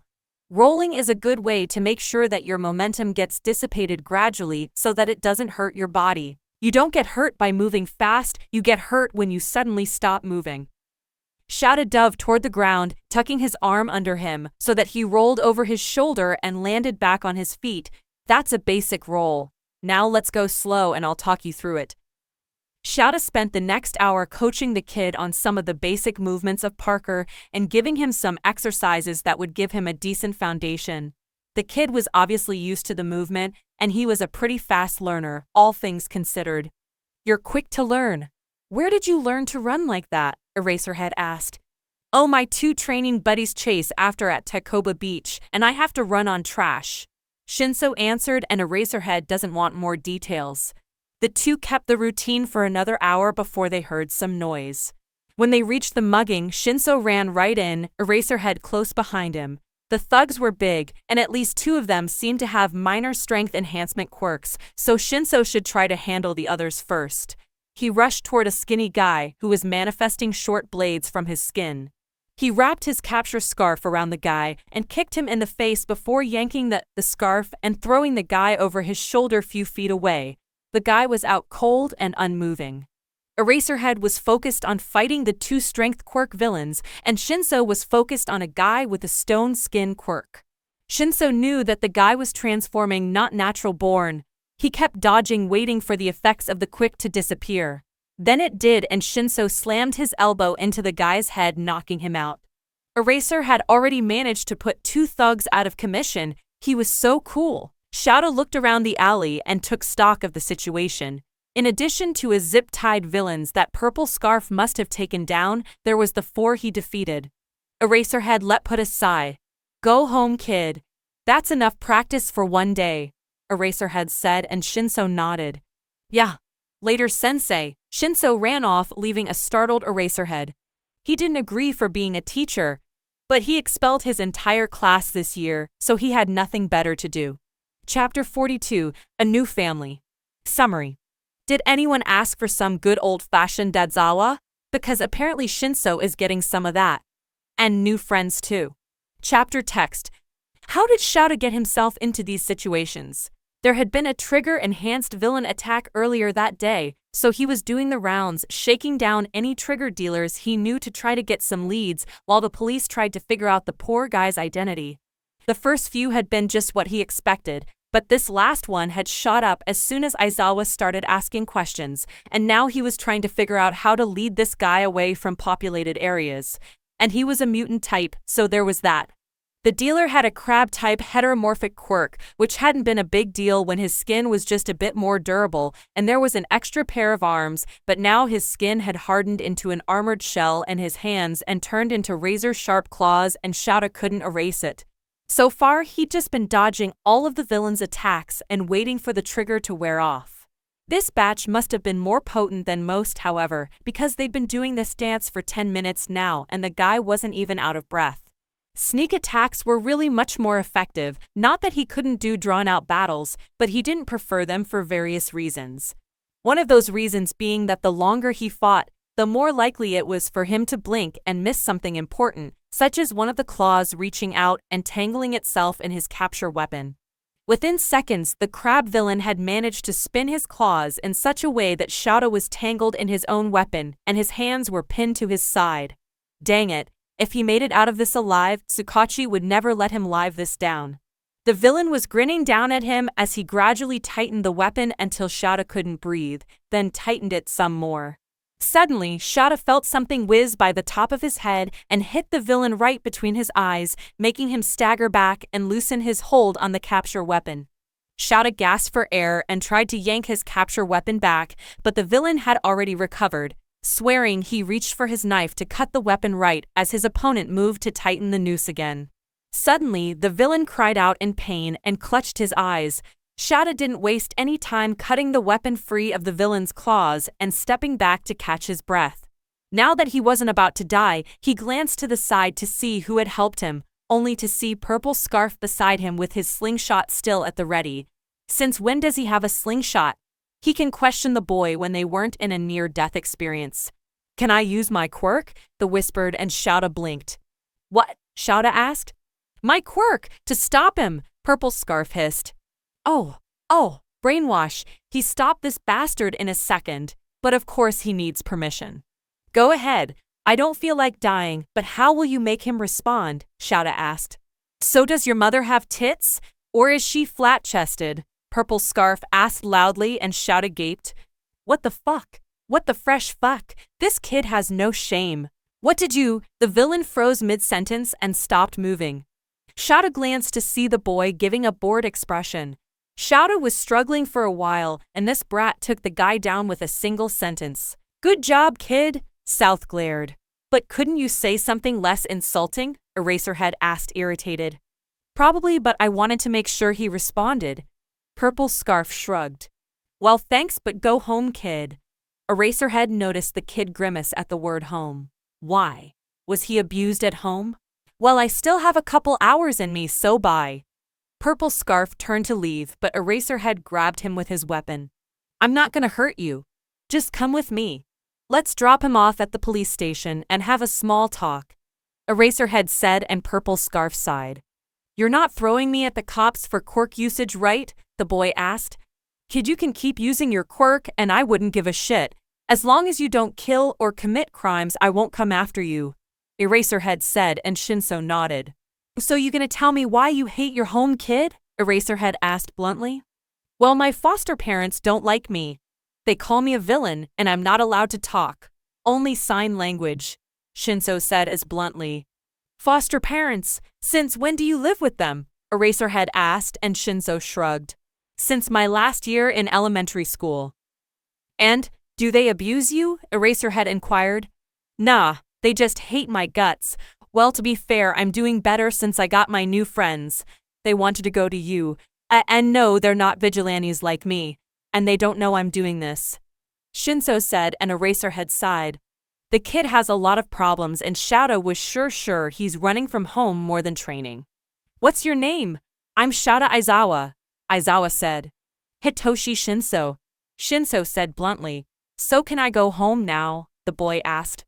Come with me. No questions, Aizawa said, and Shinso shrugged. They started running across the rooftops until they heard women scream. Their heads whipped to see some guys wreaking havoc with very strong quirks. 20. What the flying fuck? Shinso yelled as the knot master and student duo charged at the scene. You can use your quirk, kid, Aizawa said as the two descended on the guys. Shinso looked at the biggest of the bunch with lots of muscles and smirked in confidence. Hey asshole, can get your mom's number? Shinso shouted, and everyone stopped just to stare at him stunned. Aizawa face-palmed at the insult. What is it with the kid and mom insults? He'll scold him later. The insulted villain's face burned with rage. What did? The villain shouted but stopped and froze. Shinso smirked in triumph. Beat the shit out of your buddies, Shinso shouted as he used his weapon to grab a trash bin and throw it at someone. The guy did as ordered and charged at the villains, and Shada followed with Shinso until in the middle of the fight two figures jumped down and Shinso gaped as he saw someone familiar jump on a villain with a speed quirk and take them down with chop to the neck. Holy shit, it's Green Shadow, Shinso exclaimed as he dodged a blast from a guy whose arm seemed like a cannon. The guy was kicked by a red-hooded kitten who slashed him in the chest, then flipped him over her shoulder. Don't count me out, Red Hood shouted as she charged at another villain, and Shinso did the same, wrapping two villains with his scarf in their necks and slamming their heads together really hard. After that, Eraserhead erased the quirk of someone who was using flames, and Green Shadow took him out with a punch so strong that Shinso heard the jaw of the villain breaking, and Shinso winced in sympathy. This was fucking fun, Red Hood exclaimed. Why did she seem familiar to Shinso? He shrugged it off as coincidence. So nice to see you, Eraserhead, Green Shadow said as the four got to a near rooftop. Who's the kid? An apprentice? Green Shadow asked, intrigued. Aizawa scowled. No, just a guy who's training for you, by doing patrols and fighting, Aizawa said bluntly. Well, he's damn good. He'll go far, Red Hood said with a grin. Well, seems like you got your own fan, Eraserhead. That's how I met Hood. Green Shadow gestured to Red Hood, who was smiling. Anyway, we have to, but I'll give you something first, Green Shadow said as he went to Shinso and gave him a pair of stun buttons. Use these wisely, Green Shadow instructed. Shinso gaped. Why would you give me these? Shinso asked, baffled. Green Shadow chuckled. Because you rely on the scarf too much. Having multiple weapons is better, Green Shadow explained, and Aizawa nodded. Well, we gotta go. See ya, Justice Hobos, Red Hood said as she and Green Shadow grappled. Justice Hobos? Shinso yelled after the laughing girl, and Aizawa sighed. Let's go, kid, Aizawa said, and Shinso nodded. Why are we here? Shinso asked as the two walked through an apartment complex. You're staying with me for the night, and tomorrow we'll deal with your foster parents, Aizawa said, and Shinso looked surprised. What? Why? I said I'm fine, Shinso asked in disbelief, and Aizawa shook his head. No, they discriminated against you. Not acceptable. End of story. Now follow me. I have a license to foster kids, so don't worry, Aizawa explained, and Shinso nodded, still shocked. The two reached an apartment, and Aizawa opened the door. Shinso looked at the apartment in surprise. You know, for someone who never takes time to even shave, your apartment is very clean, Shinso remarked as they entered the apartment. It was a nice 3-room apartment with a living room and a kitchen. It was very neat and clean for someone with Aizawa's looks, and it smelled really nice. As the two entered, they went to the kitchen as Aizawa led Shinso there. Want to eat something? Shota asked, and Shinso shrugged. Only if you don't mind, Shinso said, and Aizawa nodded. The man took some food from the microwave that had a note in it. Shinso saw the man almost smile as he read the note, which stunned him. Aizawa put the food in the microwave and sit down on the table across from Hitoshi, who seemed a bit unnerved. Let me guess. Weirded out that I'm that nice? Aizawa asked. Kinda, Shinso said, embarrassed. Well, I was a foster child too. So I get you. Shinso looked surprised at Eraserhead, who shrugged. As the two ate in silence, Hitoshi looked around a little. It was obvious he had a living partner, but would that person mind him? Shadow your back! Shinso whipped around to see a beautiful green-haired woman at the door of the kitchen in her pajamas smiling at Eraserhead. Shinso gaped.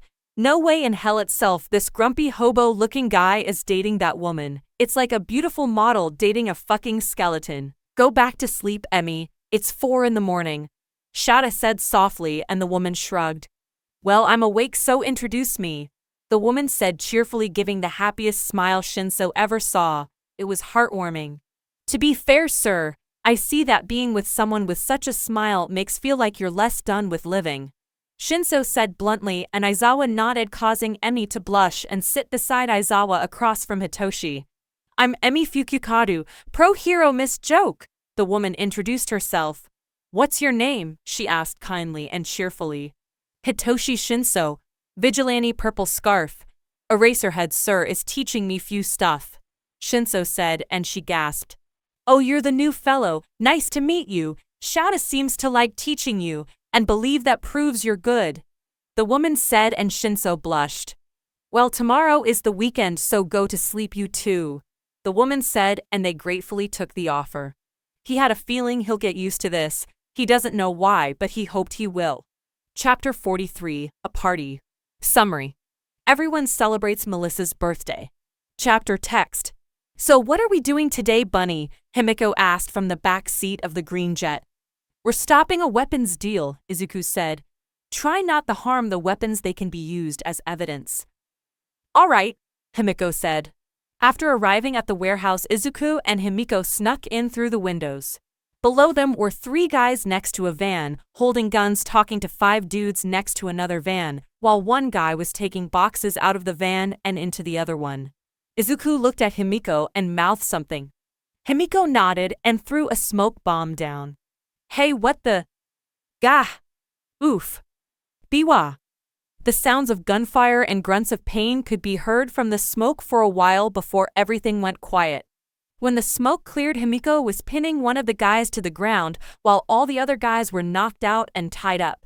Gee, Green Shadow and Red Hood! The goon shouted, trying to get out of Himiko's grip. That's right, Himiko said. It's us, the dynamic fucking duo, here to ruin your day. Tell us where these guns were going, Izuku demanded, channeling his killing intent, and the man shivered in fear. The Penguin? It's going to the Penguin, the man shouted. Thanks, and sweet dreams, Red Hood said as she punched the guy in the face, knocking him out. You got the stuff? Asked one villain to another. Yeah, we got it, said the other villain. Hidden deep in the forest was a warehouse where 10 villains were performing a drug trade. The villains providing the drugs were about to hand them over when suddenly the lights went out. What the ah? One of the villains shouted. What happened? What's going on? Another one of the villains said. Suddenly, they heard the sound of explosions and felt it. They could only scream, and when the lights came back, they saw a cocky masked blonde grinning at them. He was wearing a black tank top, military-style pants, and a face mask that was around his eyes, a grenade-like gauntlets on his arms, and a belt with grenades in it. Who the fuck are you? Shouted the only standing man of the gang.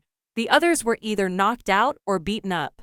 I'm the Great Explosion King, Dynamite. Katsuki grinned as he stepped forward, and the guy stumbled as Katsuki walked and faced him. And you asshole will tell me where you get these drugs, Katsuki smirked.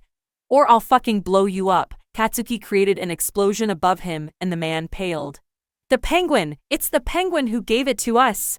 The man shouted, and Katsuki grinned and punched the man in the face, knocking him out. Later, the cops arrived and tried to arrest him for quirk usage and vigilantism, but they were in for a nasty surprise. Well, you can't arrest me, assholes. I have a hero permit. Katsuki showed the cops the license he was carrying, and Tsukachi himself looked at it. How did you get this? These are hard to get, and how did both All Might and Gran Torino sign this for you? Tsukachi questioned and Katsuki shrugged. I have my ways. Now I gotta go because I got shit to do, so bye. Katsuki took back his license and walked off. So Dynamite, did you get some info? Oracle asked. Yeah, it's an asshole known as the Penguin, Katsuki said grumpily as he walked. Hey, cheer up. I sent ya a gift, Oracle chirped and Katsuki raised a brow. Before he could ask, something came quickly to him and his jaw dropped. A motorcycle came to him on autopilot and it was cool looking. It was the sports type with flames painted on it. Katsuki's face broke into a huge grin as he sit in the bike and took off. You're the best, Oracle, Katsuki declared, and Oracle laughed. Still can't believe Izu gotcha an actual hero permit as a birthday gift, Oracle said, and Katsuki shrugged. Well, I get to patrol in my free time and beat up villains, so whatever, Katsuki said with a smirk. He was actually grateful for Izuku. It was barely 2 weeks since he got the license and he was making the best of it. You're done for the night, Katsuki. Oracle and Katsuki nodded as he sped off to his house. Izuku looked in the mirror, attempting to tie his tie. I spend most of my life training and studying, and then going on to fight villains without a quirk, and yet the most impossible task I've come across is this tie, Izuku lamented. Knock knock. Come in, Izuku said. Melissa walked into the room, already in her blue and white party dress, her hair tied into a ponytail with a black bow. Oh, well, I knew you would look nice, although I suppose seeing it has a different impact from imagining it, Izuku mumbled. You look nice. Melissa blushed while giggling a little at the same time. Thanks, I'm sure you'll look nice when you fix whatever is going on with your tie. Izuku blushed with embarrassment and sighed. I can't do ties. Melissa raised an eyebrow. Yes, I'm aware of how strange that is, but unfortunately, for whatever reason, I can never seem to get this right, Izuku said. Melissa laughed. Well, it looks like there's something the Dark Knight can't do. Need some help? That would be appreciated, Izuku said. After a few minutes, Melissa had managed to get his tie in a presentable state. There, Melissa said. Melissa, Izuku said. I don't think I can ever thank you enough. It's just a tie, Izuku. Melissa giggled. Not just for the tie, Izuku smiled. For everything. You've made me more effective than I could have ever dreamed to be by myself. You've done so much for me, I could stay here all day talking about it. But honestly, I'm also just really happy you're here. You, Himiko, Mei, Katsuki, and Eri. You guys are the best thing that ever happened to me. Izuku said with the happiest smile his usually neutral face showed. There was a short pause after that until Melissa suddenly hugged him. This confused Izuku a bit. What are you? I'm hugging you, Melissa said. You don't get to say something that's sappy without getting a hug. Daddy, how do I look? Both teenagers broke the hug and looked at Eri in her dress. Melissa gasped and squealed in joy. Eri-chan, you look amazing, Melissa said, looking at the cute unicorn in her dress. Eri was dressed in a white party dress with flowers on it. Her hair tied in ponytail with a red bow. She was holding a glass of juice in her hand and a candy apple in the other hand. You look amazing, my princess, Izuku said as he knelt down and embraced his daughter. The little unicorn melted into the hug. Melissa smiled brightly at the scene. Izuku picked his precious princess up and started walking. All the guests had arrived and the party had finally started. After a brief opening speech, the guests started talking among themselves. Izuku was currently standing by the punch bowl, trying not to get noticed, and failing. I don't think I recognize you, a black-haired man said, walking to Izuku. I'm Maximilian Hadu. Nice to meet you, friend, the man said, offering his hand. Deku Shimura, Izuku answered. He only gave his name to people he trusted, so very few people knew that someone named Izuku Midoriya existed, Melissa being the only one he knew of to figure it out by herself. I'm one of Melissa's friends. She does get around, Maximilian said, his fake smile never faltering. Well, I have to go make sure my sister isn't fooling around. She's the reason I got invited to this place after all. Nice to meet you. Same, Izuku said. After Maximilian walked away, Izuku heard a far more familiar voice. Man, I hate fakes. Bakugo walked up to Izuku with his signature frown. He moves like a puppet, Izuku said. Everything he does is controlled, most likely by his parents. Poor guy. Yeah, what a schmuck, Bakugo said. Anyway, it's been a while, nerd. How have things been going? Well, Izuku answered. No more major incidents, no billion-dollar tech has gotten destroyed recently, and I haven't almost died yet. Eri is doing much better in therapy, and I tripled my wealth this year. So perfect.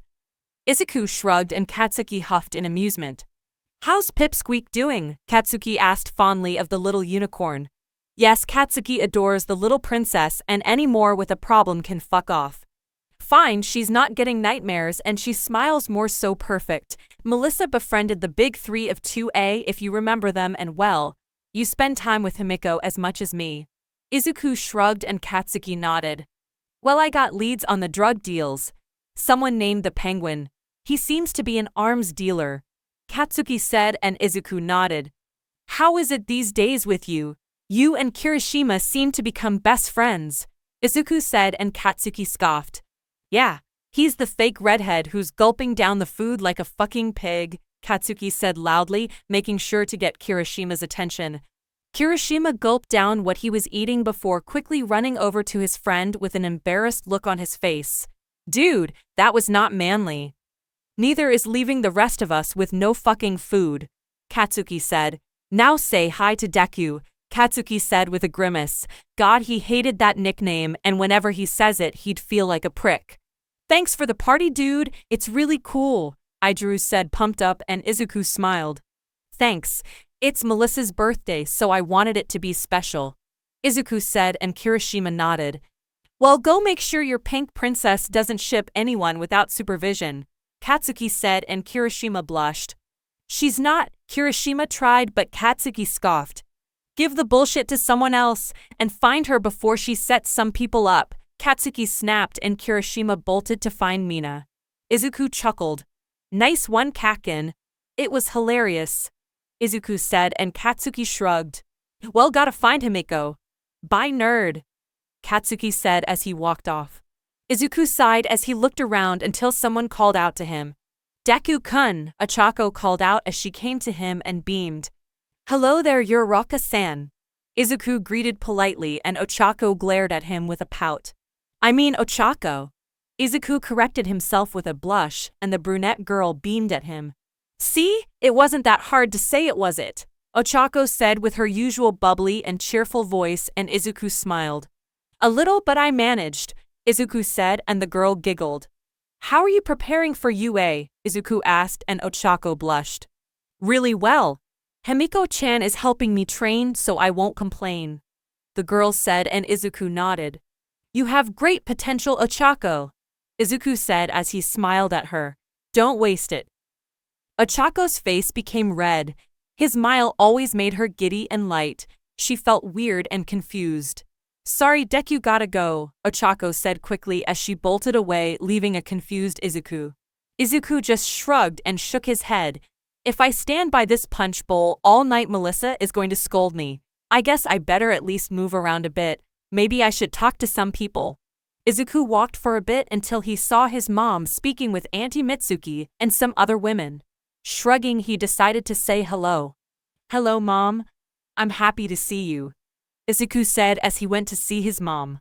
The woman's face brightened up. Honey, I missed you, Inko said as she hugged her son. How are you doing, sunshine? Inko asked, and Izuku shrugged. Fine. I just tripled my wealth this year, Izuku said, and Mitsuki gaped. Seriously, brat, what's your secret? Mitsuki asked, and Izuku shrugged again. Hard work, the boy said bluntly. Well, you seem to be talented in business. Izuku looked to see that the one who said that was Rukyu. Oh, hello, ma'am. Izuku bowed, and the woman giggled. No need for this stuff, dear. Rukyu smiled, and Izuku nodded. Well, gotta go see ya. Izuku walked off. Izuku spotted Mirio entertaining a group of guests. With them was both Nejire and Tamaki as well as Mei, and he decided to leave them be, but noted how close Nejire stayed to Mirio for the future. Deku, he heard Melissa say. Come here. Izuku looked over to see Melissa standing next to David's shield and All Might. Izuku walked over and Melissa introduced him. Dad, Uncle Yagi, this is my friend Deku Shimura, but you already know that, Uncle. Melissa explained, he helps me with the company, although he insists on not officially being a part of it. It's a pleasure to meet you, David said, shaking Izuku's hand. Little Melissa already has a boyfriend. They grow up so fast, All Might said. He's not my boyfriend. He's just a friend, Melissa clarified with a blush on her face. If I recall, didn't you mention you lived with him? David asked. Well, it's a rather large house, Melissa defended. It would feel empty with just me and Alfred. Whatever you say. David teased only to get playfully punched by Melissa. Sir, we're like siblings, I assure you. Izuku Clearfield and David nodded, and it's an honor to meet with the famous David Shield, former partner of All Might and possibly smartest person alive. Although I would say Melissa is catching up with you in that regard. Deku, Melissa blushed even more. I'd think so. She's been working on projects since she was 6 and hasn't stopped since then. She's an absolute genius, David said. Dad, Melissa said, her face getting even redder. It's true. I remember when she gave me some support gear she made. I swear it lasted longer than some of the things Dave made me. All Might said, forgetting he was supposed to be in civilian mode. Uncle, Melissa said, her face now resembling a tomato. Izuku chuckled and walked off before Melissa passed out from embarrassment. Himeko smiled as she was speaking with Katsuki and her friends. So where's Eri? Mina asked, and Himeko smiled. She's with Alfred in the kitchen, she'll come out later when she's ready. Himeko said, and Mina nodded. Well, seems like Greenie is doing well, Jiru said, and Jimiko huffed. He's overworking himself. The guy needs to relax, Kirishima said. Himiko rolled her eyes and hugged Katsuki. Handsome, come on, Himeko smirked. You still need to give Thifun you promised. Himeko dragged a grinning Katsuki away. See ya, guys, Himiko said, still dragging an excited Katsuki. Did she just? Jiru trailed off and Mina grinned. Another ship sailed, the alien girl declared, and Kirishima sighed fondly at his secret crush. God, she was adorable. Izuku went to the kitchen and picked up Eri. Eri-chan, come on, it's time for the cake, Izuku said, and the girl beamed in excitement. Izuku took Eri outside the kitchen to see everyone and smiled to himself. Ochako looked around at the large room that everyone was in. This was one of the many rooms in the manor. Deku was ridiculously rich, and he did that in less than 2 years. It was absurd. Just looking around makes my head feel light. Mrs. Uraraka said, a bit dazed. Yeah, Shimura is really wealthy, Mr. Uraraka said, still not believing how big this place is, then grinned at Ochako. You know, dear, you two are texting and speaking. If you want to make a move on him, I wouldn't mind. Mr. Uraraka teased with a grin. Ochako's face became red and she stuttered. Wah, no, we're just friends, and we talk in a group chat, Ochako said with in denial. Well, dear, he's a very good-looking boy. Kind, smart, and strong. I would recommend giving it a try. Mrs. Uraraka grinned and Ochako hid her face in her hands from embarrassment. It's nice to hear some praise. The three jumped as they heard Izuku speak coming to them. What did you hear? Ochako asked, nervous. Just that I'm smart, Izuku said nonchalantly. He heard it all. Daddy is super smart, Eri declared with a smile. Ochako squealed as she looked at Eri. Oh my god, you're so cute, Ochako and her mother squealed. Well, she is. And are you okay? You ran earlier with a red face? Need me to take to the infirmary? Izuku asked, and Ochako shook her head, ignoring her parents smirking at her. Daddy, is she a cat like Auntie Himi? Eri asked, pointing at Ochako, or more specifically her hands that resembled cat fingers. Ochako blushed. No, that's my quirk, Ochako answered with a smile. So thanks so much for your hard work. 5 months and you finished the apartment complex, Izuku praised, and the couple blushed. No big deal, but thank you, Mr. Uraraka said. Nonsense, and let me introduce you to my daughter Eri, Izuku said, picking Eri and tossing her in the air, making her giggle. A great father to go for him, Mrs. Uraraka whispered, and Uraraka blushed. Your daughter is adorable like mine. I remember when we would put Ochako in dresses and take pictures. Mr. Uraraka said fondly. Daddy? Ochako blushed. Well, she is adorable, Izuku said bluntly, and steam came out Ochako's ears. Then the slow music started to play. Ochako had a realization and grabbed Izuku's hand. Oh hey, let's dance, Ochako said, pulling Izuku away from her father and mother. Ochako pulled Izuku onto the dance floor and the two started a slow dance. Any reason you wanted to dance so suddenly? Izuku asked. Because if I stayed, I'm pretty sure you three would have embarrassed me to death, Ochako said. So you figured the less embarrassing option was to pull me into a typically romantic dance with typically romantic music in the middle of the dance floor, Izuku said, pointing out the obvious flaw in her rushed plan. Ochako realized this, and her face went back to its tomato-like state. Not wanting to see the stares they were definitely getting, she buried her head into Izuku's chest. That's probably not helping, Izuku said, himself blushing a fair bit. Probably not, Ochako said. But you know what? Screw it. Let's enjoy the moment. Izuku looked momentarily shocked before giving her a shy smile, if that makes you happy. The two kept dancing and both ignored the stares. Izuku ignored his mother, almost filling the place with tears and Melissa's smirk. Ochako, on the other hand, was ignoring her parents' shit-eating grins. Eri was looking at the two confused but smiled to see her daddy happy. The party was great and Eri was happy. Melissa was too, and if the grin Himiko and Katsuki had as they were going to her bedroom was anything to go by, then she was too. The party was a success, and that made him happy. Chapter 44, A Whale and a Shark. Summary. A normal case tuned into a whole fucking mess. That's all to say. Chapter text. Oracle, I'm here, Green Shadow said, walking into the warehouse. Earlier, their drones had picked up a crime scene at a warehouse near the docks. There were bodies thrown around everywhere, blood splattered all over the place. It was a horrible sight. The remains of the bodies had large bite marks in them, as if they had been eaten by some kind of monster. Ugh, I don't understand how you can look at this without throwing up, Oracle said in disgust. Years of experience, Green Shadow answered. Turning on detective mode, Izuku scanned the area and immediately found some clues. There's a footprint here, Green Shadow said. It's much larger than a normal footprint. Melissa looked at the footprint through Izuku's cowl. No one who works at that warehouse had feet that large. That must be our killer, Oracle said.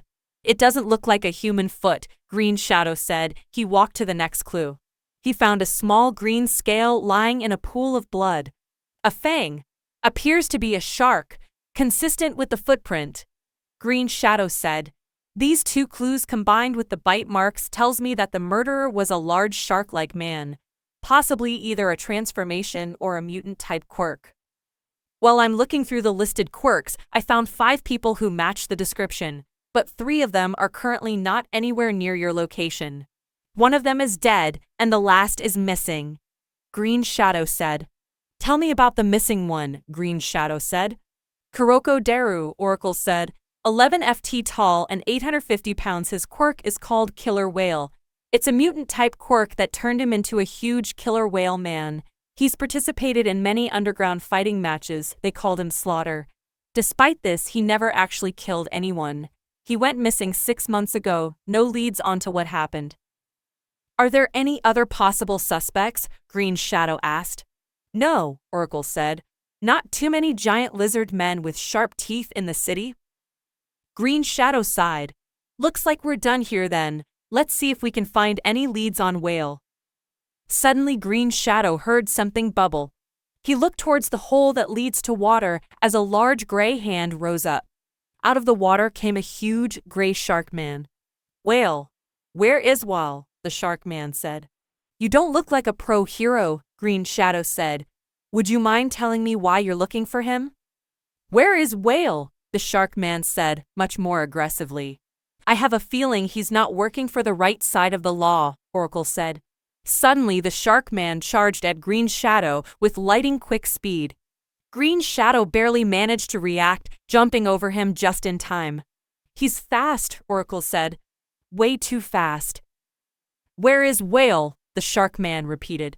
Before the shark man could attack him, Green Shadow threw a smoke pellet, covering the area in smoke. Rah!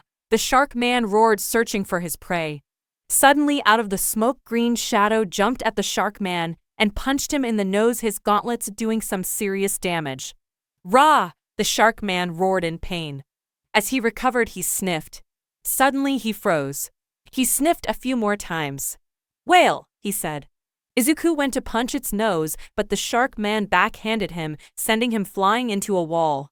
Gah! Green Shadow grunted. Find whale, the shark man said. As Green Shadow was recovering, the shark man walked back towards the opening and dived into the water. Bunny, are you okay? Melissa asked. I'm fine, Green Shadow said, rubbing his ribs. Did you lock on to the tracker I put on him yet? When did you have time to put a tracker on him? Oracle asked. During the smoke screen, Green Shadow said. Have you locked on? Yeah, I've got him, Oracle said. So looks whale just became a much more likely suspect. Yes, I'm heading back to the cave, Green Shadow said. A punch from my gauntlets at his weak point barely did anything. We need to take the data from my cowl and come up with a plan. I'm already on it, Oracle said. See you when you get back. Izuku landed the green jet in the cave and jumped out of the driver's seat. Izuku, good, come here, Melissa said, motioning for him to come closer. Izuku walked over to see what Melissa had been working on. Red disc with rabbit symbols on them. King Shark's skin is way too tough for you to do any significant damage, Melissa said. King Shark? Izuku said with a raised brow. I couldn't figure out who that was, so that's what I'm calling him for now, Melissa explained. Okay, Izuku said. What were you saying before? The young billionaire asked. Oh, so you can't really damage him with any of your current weaponry, Melissa said. So I took a look at the scans we got from the cowl, and I saw something interesting. His body needs hydration, and his body seems to retain water much better than the average human. So I'm guessing that these discs are going to take advantage of that, Izuku said, inspecting them. Melissa nodded. These discs are designed to deliver a heat pulse throughout the target's skin, evaporating most of the moisture on their skin. Will he die? Izuku asked. No, I said most moisture. He'll still have enough to survive, Melissa reassured. All right, Izuku said. Have you figured out where he's going? Melissa shook her head, and the two walked to the computer. His movement patterns are too erratic, Melissa said, pulling King Shark's current location and movements. Every time he goes in one direction for too long, he stops for a second and then changes direction. Izuku looked at the pattern on the screen for a moment. The sewers. Melissa gave him a shocked look. How do you... The reason his pattern is erratic is because he's looking for something. The stopping is because he's sniffing the water around him. After all, tracking something underwater using their scent is difficult, so he needs to constantly regain his lead. But he's still heading somewhere. The sewers. Melissa looked at him in amazement before giving him a bright smile. They don't call you the world's greatest detective for nothing. I'm pretty sure that's just a joke, Izuku said. Well, we have a lead, Melissa said. Tick-tock, let's find the shark. Tick-tock, Izuku said. Don't tell me you never watched Peter Pan. Melissa said. Not really. Don't call Hood. She's in a sleepover with Kakin and her friends. I got this, Izuku said as he walked off. Melissa nodded as she pushed a button on the computer, and in the waters of the base, the boat rose. Izuku jumped in and sped away to the sewers. Green Shadow snuck around the sewers, making sure that he was out of sight.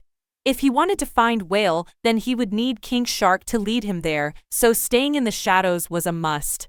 Oracle was also watching, but she knew that Izuku couldn't say anything or else he might be heard. King Shark should be rising any minute now, Green Shadow thought. Sure enough, emerging for the water, King Shark rose. Good, now take the lead, Green Shadow thought. The young vigilante followed King Shark through the sewers. Then suddenly he stopped. Thump, thump, thump. A loud thumping was coming towards them at an increasing speed. Found, King Shark said. Rah! Yelled Whale as he lunged at King Shark, jaw first. Whale looked different from the picture Oracle had shown him. Now he looked more like a killer whale than a man. He was slightly larger and even had a tail. Something wasn't right here. King Shark grabbed Whale out of the air with his claws and threw him through a wall. King Shark walked into the room he had thrown Whale into. Doctor want Whale backy will bring Whale back. Doctor? Izuku thought. No, never go back, Whale roared. The two charged at each other and King Shark threw out a right hook, nailing Whale in the face. King Shark was about to strike once more when Green Shadow intervened, throwing one of the heat discs at King Shark's back. King Shark tried to pull it off, but it activated before he could.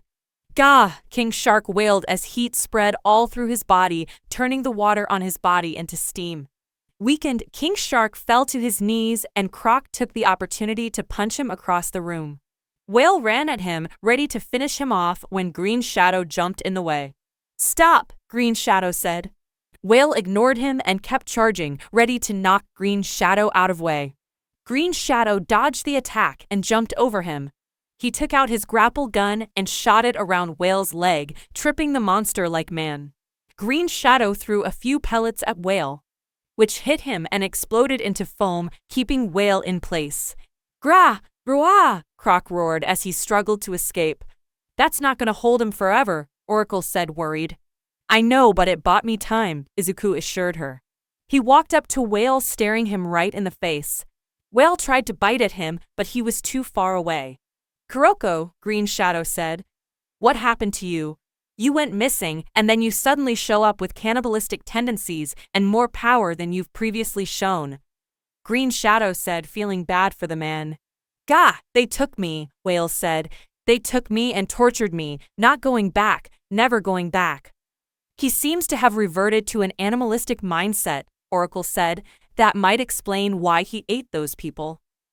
Who did this to you? Green Shadow asked. Doctor, he roared. Looks like he doesn't know the name, Oracle said. Great.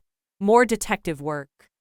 Let's see what information we can get from Ga, Izuku screamed.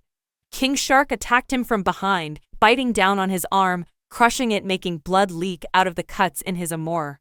What? That's impossible. He should still be steaming, Oracle said in disbelief.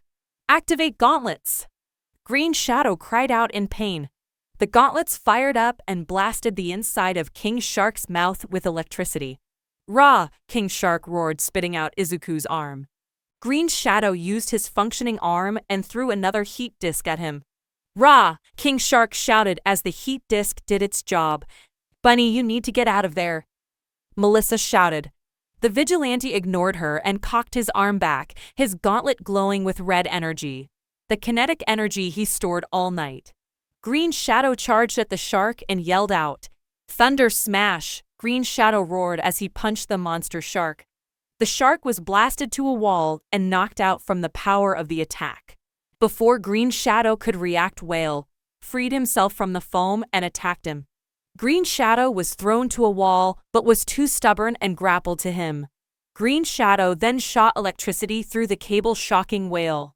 Gah! Killer Whale wailed as he was electrocuted and was knocked out. Green Shadow collapsed to high knees and called the cops. He went and tied the two monsters up, and just to be safe, he drugged them both and put them under the glue grenades. Oracle, I'm coming back. It was a long night.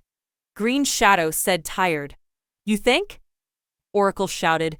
He'll deal with this mess tomorrow, but now he needs to treat his arm or Eri and Himiko will get a heart attack. He jumped into the boat and everything went dark. Izuku's eyes fluttered open. He found that he was back in the green base, laying on the medical table. Almost instantly, he felt a slight pain in his right arm. Looking down, he saw it was covered in bandages along with the left side of his waist.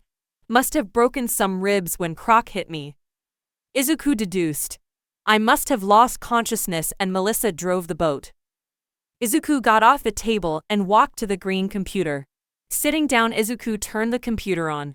Izuku looked at his probably broken arm. He was likely on painkillers, which is why the pain was as minor as it was. I need to go back to the scene of the fight, but in this state, it's probably better to stay put for as long as I can. Izuku said, better send one of the Robins.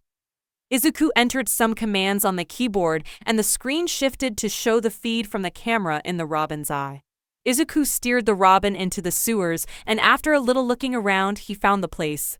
After analyzing the area, Izuku started theorizing. Well, the cops took the two, and they were very powerful. Kuroko looked different. The shark guy seemed to have super strength, a shark body, and the ability to rehydrate, multiple abilities. And Kuroko seems to become a next-level villain. Izuku sighed. All for One is making a move. Just great. He'll have to inform All Might and Night Eye. Izuku sat there thinking about what to do next. How about we just call Uncle Might, Melissa said, walking up behind him. And you can just sit back and recover. Is that too much to ask? Yes, Izuku answered. You and I both know that All Might is recovering from severe overexertion. About a day ago, All Might had to hold up a collapsing building while other heroes freed the civilians trapped inside and underneath it. Holding up the building was not the hard part, though. Unfortunately, there were not any rescue heroes nearby. It took a few hours for some to arrive. After that, it took a few more hours for them to find all the civilians and get everyone to a safe distance so All Might could let the building fall. Needless to say, keeping his buff form for that long put a lot of strain on his body, so he was not going to be out and about anytime soon. Melissa sighed. Yes, but all we would need to do is wait a few days and… We're not fighting. I already solved it. We need to speak and quickly. Izuku urged, and Melissa sighed in exasperation. Fine, tomorrow, but now go to sleep, Melissa said, and Izuku nodded begrudgingly. He was too sour to do anything else right now anyway. But on the bright side, he can sleep with his little unicorn, so it wasn't a loss. The opposite, actually. Tomorrow is going to be a long day, but tonight, he'll just enjoy hugging his little princess and slumber. Chapter 45 Rest. Summary. Izuku is forced to rest after his fight and meets with some allies for a meeting. Chapter text. Izuku groaned as he stirred awake. The green-haired teenager looked around him to see that he was in Eri's room. Said girl was hugging him tightly and smiling in her sleep. Izuku smiled and lay down to not wake Eri up. She looked too peaceful to bother. Just as he laid down, he grunted and had to suppress a yell of pain from his broken arm and ribs on the left side. Izuku sighed and relaxed himself as he laid in bed hugging his daughter and rubbing her back gently. As he was laying in bed, he started thinking of last night. King Shark and Killer Whale were both strong. Too strong. Whale looked very different, like he was modified, and King Shark seemed to be too powerful. And there was this doctor. What was he basically doing? Whale said they tortured him. Did they experiment on him? That would explain the change in Kuroko's appearance and acting, but why? Was this doctor trying to research on quirks? Was this guy building an army? And if he was, then for who? A shiver ran down Izuku's spine as he thought of the possibility of All for One being the one that was finding this doctor. It made sense. The shark was string, it had great senses, and somehow it could rehydrate itself. That sounded like multiple quirks. Izuku sighed. Great, All for One was making an army, and he'll have to stop him. Izuku grimaced as Eri moved slightly, causing his ribs to hurt. Yes, he'll have to heal first, and that would take a while. Izuku scowled at that. He was never a fan of sitting. He was a person who worked hard and did things. He doesn't even like sleeping, but the only reason he does is to stay close to Eri and make her feel safe. Izuku glanced at the clock and sighed. 6 a.m. was too early for Eri, so Izuku closed his eyes and fell asleep. Izuku jolted awake as he felt intense pain in his left side. He got up from the bed quickly and looked to see that Eri moved from her position, which caused him the pain. Izuku was alarmed to see the girl looking at him with fear and tears in her eyes. What's wrong? Did she get a nightmare? Daddy, are you okay? Eri whimpered as she shook slightly, looking at his left side. Izuku wanted to kick himself for that. He was wearing just a tank top so she could see his bandaged arm and ribs. He was too tired to get changed, so he just hugged Eri and collapsed in her bed. Yes, Eri-chan. Of course I'm okay. Izuku cooed gently as he pulled Eri into a hug. The girl hugged him tightly while crying, and Izuku grimaced as he felt his ribs aching at him. After a bit of time, Eri calmed down and stopped crying. Izuku smiled and patted her head with his good hand. Let's go eat something. Okay, Eri-chan? Izuku asked, and Eri nodded. The two exited Eri's room and went to the dining room in the manor to have breakfast. It was 10 o'clock, so Izuku was fairly certain he got 7 hours of sleep. the most he had in a while. Izuku sit down on the head of the table and Eri sit on his left, still looking at his bandages. Poor Eri-chan looks terrified, Izuku thought sadly before smiling at his daughter. I'll be fine, Eri-chan, it's just some bruises, Izuku said, and Eri nodded, still looking at his arm with worry. Izuku sighed, realizing that he can't convince her that he's fine. He decided to just wait for the food to distract her. And just then Alfred came pushing a cart with dishes on it, and Eri's face lit up seeing that food had a re. "Good morning, sir." Alfred greeted politely and Izuku smiled at the old butler. "Hello, Alfred. Thanks for the food," Izuku said as he started eating, and Eri nodded with him. Alfred smiled. "Of course, sir. It's my pleasure," Alfred said as he left the room. The two ate in awkward silence for some time until Eri spoke up. "Daddy? Did Overhaul do this to you?" Eri asked fearfully, and Izuku twitched in anger. "God damn you, Chizaki. Leave Eri alone for duck's sake." Izuku smiled at Eri and shook his head. "No, Eri-chan, it wasn't Overhaul. Last night Daddy had some work at night time, and there was a villain attack. The heroes beat the villain, but some people got hurt," Izuku explained gently, and Eri looked down in sadness. "What's wrong, dear?" Izuku asked, and Eri sniffed with some tears in her eyes.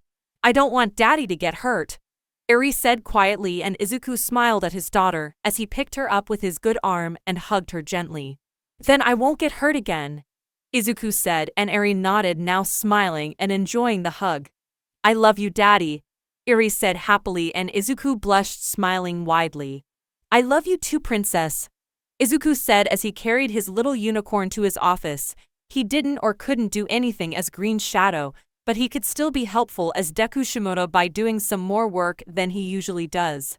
As Izuku put Eri in front of the TV, he chose a show for her to watch and went to his desk. As the green-haired teen sit in his desk, he felt a killing headache. Izuku grunted as clutched his head. After few seconds it stopped and Izuku sighed in relief. Then he started to cough violently and he covered his mouth with a handkerchief. Once the coughing stopped, Izuku sighed in relief, but his relief was replaced with shock and a bit of horror as he oozed some blood on the handkerchief he coughed on. "Okay, I need another doctor appointment." "Wait, did I get a first appointment? Well, no big deal, it's probably because of my ribs, nothing else," Izuku thought to himself as he started doing some paperwork for a new project. Himiko moaned as she drank her Sunday special in a local McDonald's with her friends. Katsuki, Mina, Kyoka, Ijoro, Fumikage, and Ochako were all here with her enjoying their own food. "So how's Mura-kun doing?" Mina asked, smiling, and Himiko shrugged. "Fine, I guess. He seemed tired these days, but he's a tough guy. He'll be fine," Himiko said nonchalantly. "Yeah, Shimubro is on one of the manliest guys I ever met," Ijoro said with a grin, and Katsuki scoffed. "Damn straight he's tough. When we were kids, the two of us used to get into fights with older kids with bigger numbers, and we still win. Even when they use their quirks, the nerd always beats them," Katsuki boasted. "Well, Greenie seems to be much more ripped beneath his clothes. I shook his hand once and damn, it's hard as steel." Jiro blushed and Jimiko snickered. "Yeah, well, I saw Topless a couple times when we train, and he's super ripped, like an actual bodybuilder." Himiko grinned, then smiled at her boyfriend. "But you'll always be my favorite Katsu," Himiko said, hugging Katsuki, who blushed and scoffed. "Whatever you say, Himi," Katsuki muttered, still blushing. "Well, Deku-kun seemed tired the day of the party. Is he getting enough sleep?" Ochako asked, concerned, and Himiko frowned. "He has problems with sleep," Himiko said, and Katsuki shrugged. "The nerd is tough. He'll be just fine," Katsuki said nonchalantly, and Mina grinned. "So is anyone gonna address the elephant in the room?" Mina asked, wiggling her eyebrows, and Ochako's face became red. "You mean how she dragged Shimura into a romantic dance with romantic music and buried her face into his chest?" Fumikage asked bluntly, and Ochako's head started steaming. "Yeah. If you want to ask him out, try small steps. The guy seems too awkward for daring moves," Jiro said with a smirk, and Ochako slammed her head on the table. "Yeah, whatever. It wasn't like that. My parents kept saying embarrassing things to Deku about me as a child, and I, without thinking, dragged him to the dancing floor," Ochako said, and Katsuki rolled his eyes. Round face. He might seem like didn't care, but believe me, he liked the gesture. Shit, he was both smiling and blushing. I know since we had diapers, and I can count how many times he blushed on one hand, Katsuki said, and Ochako was surprised. Yeah, girl, go get him, Mina cheered and Himiko giggled. Take it slow and be straightforward. He's a genius but very dense, Himiko advised with a smirk. Then before they could embarrass Ochako any further, Himiko's phone rang. Hello? What? Is he okay? Shit, I'm going home right now, Himiko said, and everyone tensed. The fuck is wrong? Katsuki asked. Is Deku okay? Ochako asked concerned. Yeah, how's Mura-kun? Mina asked. Himiko thought of how to explain it. Well, my brother last night had some work in the city and there was a villain attack. Everyone tensed. He's fine, but he broke his left arm and ribs. Himiko grimaced and everyone flinched. He's home and all right, but I'm going to check on him. We had a sleepover last night and he didn't want to tell me. Melissa just called, so I have to go. Himiko apologized and everyone smiled. Say hi to Mura-kun for us, Mina said, and Himiko nodded with a smile as she took off quickly. Is Deku-kun gonna be fine? Ochako asked fearfully and Katsuki scoffed. Trust me. That nerd is fucking unkillable. He'll be fucking fine. Katsuki assured the worried group, who relaxed a little at his calmness. Whoever did that is fucking dead, Katsuki thought to himself with a growl. Izuku sighed as he finished some paperwork. Fixing the poor areas of the city was a project he was determined to achieve. He spoke to the Urarakas about building several apartments and reconstructing the abandoned factories he bought. Yes, he bought multiple abandoned factories to repair and get money from, as well as help the people of the area. The south side of Mustafu is full of homeless people and gangs who steal and fight for survival money. If he got them a stable and happy lives, they won't commit crimes. Fighting crime wasn't enough. Izuku needs to stop the problem from the roots. With that last thought, Izuku heard through his computer the doorbell ring, and Izuku looked through the screen at the camera and saw it was a car with All Might in his civilian form, Gran Torino in casual wear, and Sir Night Eye.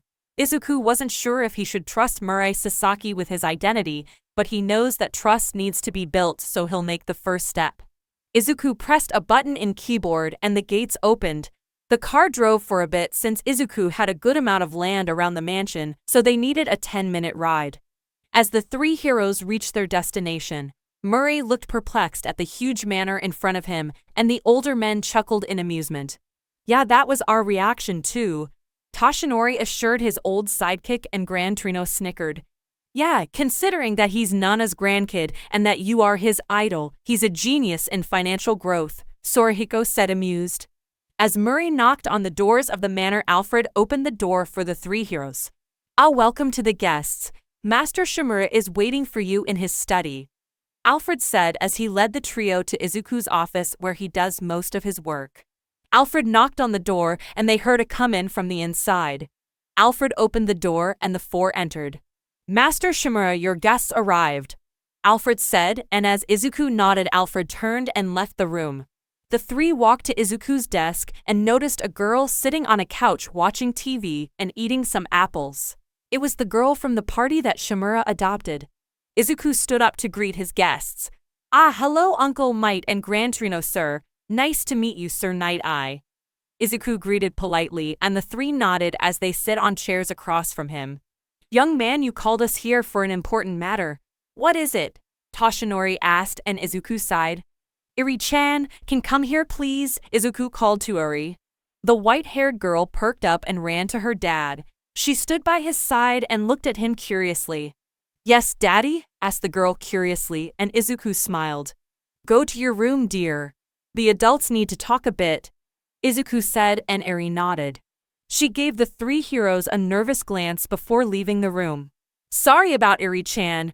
She doesn't really like strangers, especially the adults, Izuku said apologetically, and the Toshinori shook his head. She's been through a lot. We understand, Toshinori said, and the other two nodded. Toshinori told me that you have information on All for One. How can a young businessman get such information? Night Eye asked, and Izuku deadpanned at the two other heroes. Couldn't you tell him before coming here? Izuku asked, a bit annoyed, and Gran Torino snickered. Nope, we wanted to see his reaction. Sorahiko said with a grin, and Toshinori smiled in apology. Izuku sighed, and I raised a brow. What am I missing here? Murray asked, bothered by being left without any knowledge. Izuku sighed as he went to the bookshelf and pulled a book.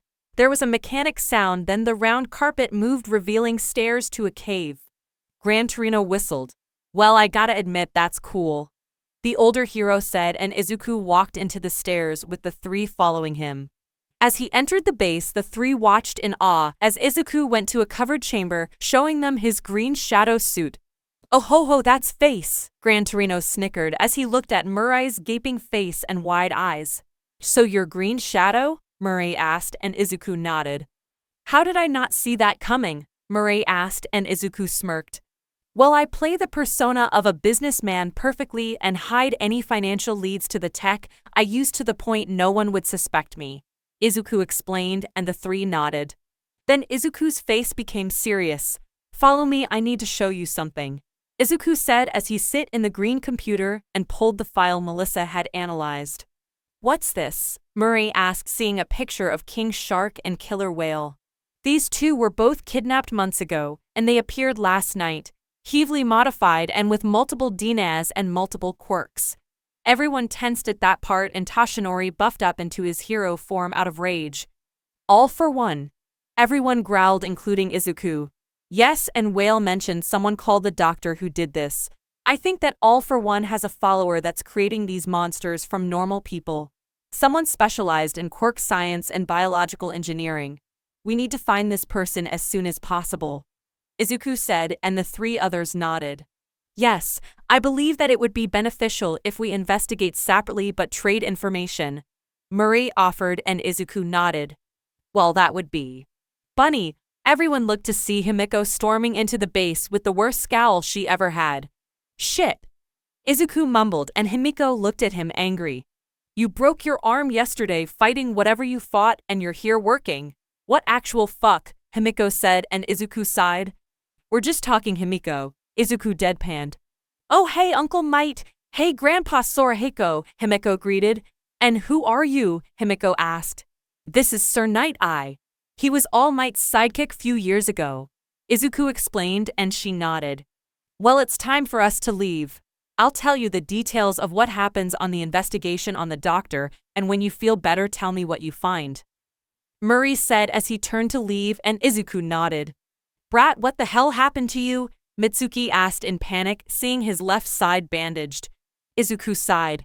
He invited his mom, Mei, and the Bakugos for dinner, and they noticed the bandages. I fought a big shark guy and a big killer whale man.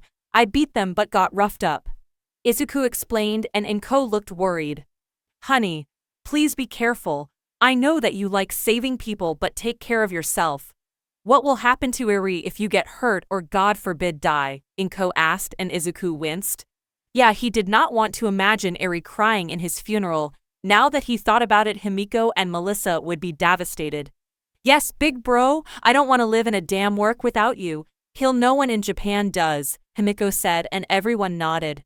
Young man, this not an intervention, but take better care of yourself and your health, Masaru said gently, and Izuku nodded. Yeah, Izu, I know that you like helping people. Heck, I liked helping you doing that, but you can't help people if you die, Mei scolded, and Izuku had to admit that she had a point. Well, you heard them, Izu. Bed rest until you heal, Melissa scolded, and Izuku sighed in defeat. Yes, nerd. A damn right they are. If you die, who will take care of Pipsqueak? Auntie Inko maybe, but she'll be too broken to do it right. Even Katsuki joined in the scolding. Izuku sighed and looked at Eri in his lap. I don't want to live without Daddy, Eri said quietly, and Izuku's heart broke for the little girl. Fine, I'll take a vacation, Izuku said with a defeated sigh, and everyone smiled in victory. Izuku rolled his eyes. His family was overbearing sometimes, but he loved them all, and some time off could be useful. He felt unnaturally tired lately, and he should look into it sometime. Chapter 46, Great Explosion King Dynamite, Debut. Summary. Katsuki Bakugo goes on his first morning patrol. Nothing wrong could happen, right? Chapter text. Katsuki grunted as he opened the door to his house. It was just after school was done, and he was bored as hell.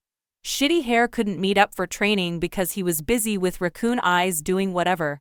Sleepyhead was busy training with his foster parents. Yeah, Katsuki won't pry into other people's business like Raccoon Eyes.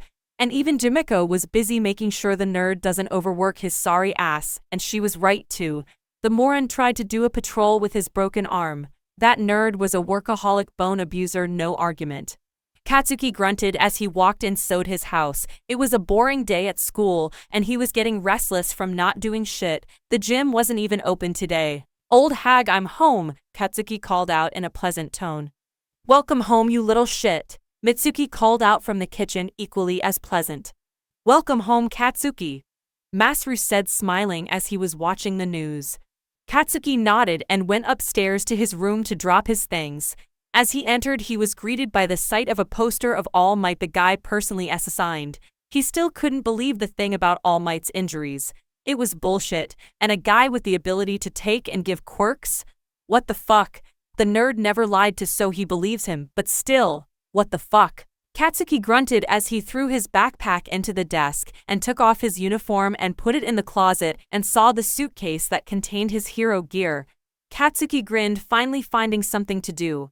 He'll go on a damn patrol. Katsuki nodded to himself and grabbed the suitcase. He took off his normal clothes and put on his hero costume.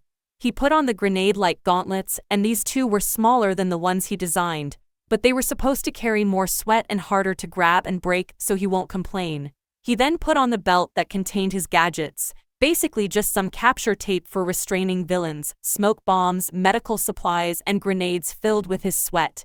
Katsuki then put on the face mask around his eyes that had sensors to see through smoke and analyze armed men. He looked at the mirror, and he resembled what he and Izuku designed as kids. Ah, fucking great memories. Katsuki walked downstairs to go on his patrol and made sure to take his hero permit with him because it would be embarrassing if he forgot it. As went down, his old man noticed his costume and looked surprised. "Katsuki, where are you going?" Masaru asked, surprised, and Katsuki grinned. "To patrol, obviously. What's the point of a hero permit if I can't use it?" Katsuki boasted. "Just make sure you don't embarrass us or get Izu-chan in trouble. The guy worked hard to get you that license," Mitsuki reminded him, and Katsuki grunted in acknowledgement. Mitsuki handed him a list. "Read this. Izu-chan wrote it, so you do the best you can without causing a scene," Mitsuki said, and Katsuki took the list. How to do a perfect patrol without incidents. No use of excessive force unless necessary. Mind the collateral damage and minimize it. Don't try to kill the villains and criminals. Be nice to people and respectful because you're either a great guy like All Might or a walking trash like Endeavor. Work with others if needed and don't get in the way. Prioritize saving people over defeating the villains. Be friendly to kids. Popular rates are important to be number one. No need to act, just be nice, and that's enough. If the media swords you, don't scream or make threats. If you get overwhelmed, then call the cops in the scene. When saving people in an accidental, check for injuries before doing anything. Don't brag or boast because people might call you arrogant like Endeavor. Show confidence but not arrogance. Paperwork is part of the job, so don't forget about it. It sucks, but bureaucracy is a part of the job. Don't use your real name. Use your hero name instead. Katsuki read the list loudly and was impressed and coughed, slightly touched cough by the details. Izuku didn't just give him a couple points and tips, but he detailed it to make the best impression. Mitsuki grinned. You better be grateful to have a brother like Izuku, brat. With all his work, he went through the trouble of getting you a license and even wrote you a list of things to do to make an impression, Mitsuki said, and Katsuki nodded begrudgingly. He might never admit it out loud, but he saw the nerd like the brother his old hag never had. Since they were children, they did everything together. They admired All Might and promised to be heroes together. Izuku was keeping his part of the deal, even if a bit different, and Katsuki will do the same. He will become the best and surpass All Might. He will be the next symbol of peace. Then he and Izuku will become the fucking greatest duo to ever fucking live. Yeah, I will thank him fucking later, but now I'll go help people and beat the shitty villains to the dirt, Katsuki said as he went to the door. Good luck, my boy, Masaru called out with a proud smile. I make my own luck, old man, Katsuki called back as he shut the door. You think it'll be fine, honey? Masaru asked his wife, who scoffed. Yeah, the brat is tough, he'll be fine, Mitsuki said with confidence. It's not Katsuki that I'm worried about, Masaru mumbled. Katsuki walked through the streets and listened for anything that could happen around. The people around were giving him looks of surprise and admiration, which made him smirk. Excuse me, young man, but do you have a license, or are you interning with a pro? Because you can't walk around pretending to be a hero, the officer said with a frown. Normally Katsuki would shout at the guy for calling him a pretender, but he reminded himself that the guy was just doing his job. Endeavor would scowl and shout, but what would All Might do? Katsuki grinned at the officer and handed him his hero permit. Here's my license, cop. See for yourself, Katsuki said with his feral grin, and the officer nodded, taking the license to examine it. After a few seconds, the man nodded and handed it back to Katsuki and smiled. Thank you and sorry. Just doing my job, the officer said, and Katsuki shrugged. Never mind, getting mad for something that petty is something an asshole Endeavor would do, Katsuki said, waving his hand carelessly. Your first patrol? So I suggest you give me your address so we can send you the paperwork to do at home at the end of the day. That way lame light heroes don't waste their time going in and outside the police station. The officer explained, and Katsuki grinned, writing his address to the cop and giving it to him. Well, thanks for the info, but I gotta go find some bad guys to beat up. Name's Great Explosion King Dynamite, by the way, Katsuki said as he started walking off. Officer Sansa, and nice to meet you too, the officer said as the two parted ways. Izuku was right, keeping your cool like All Might and being nice gets people to like you.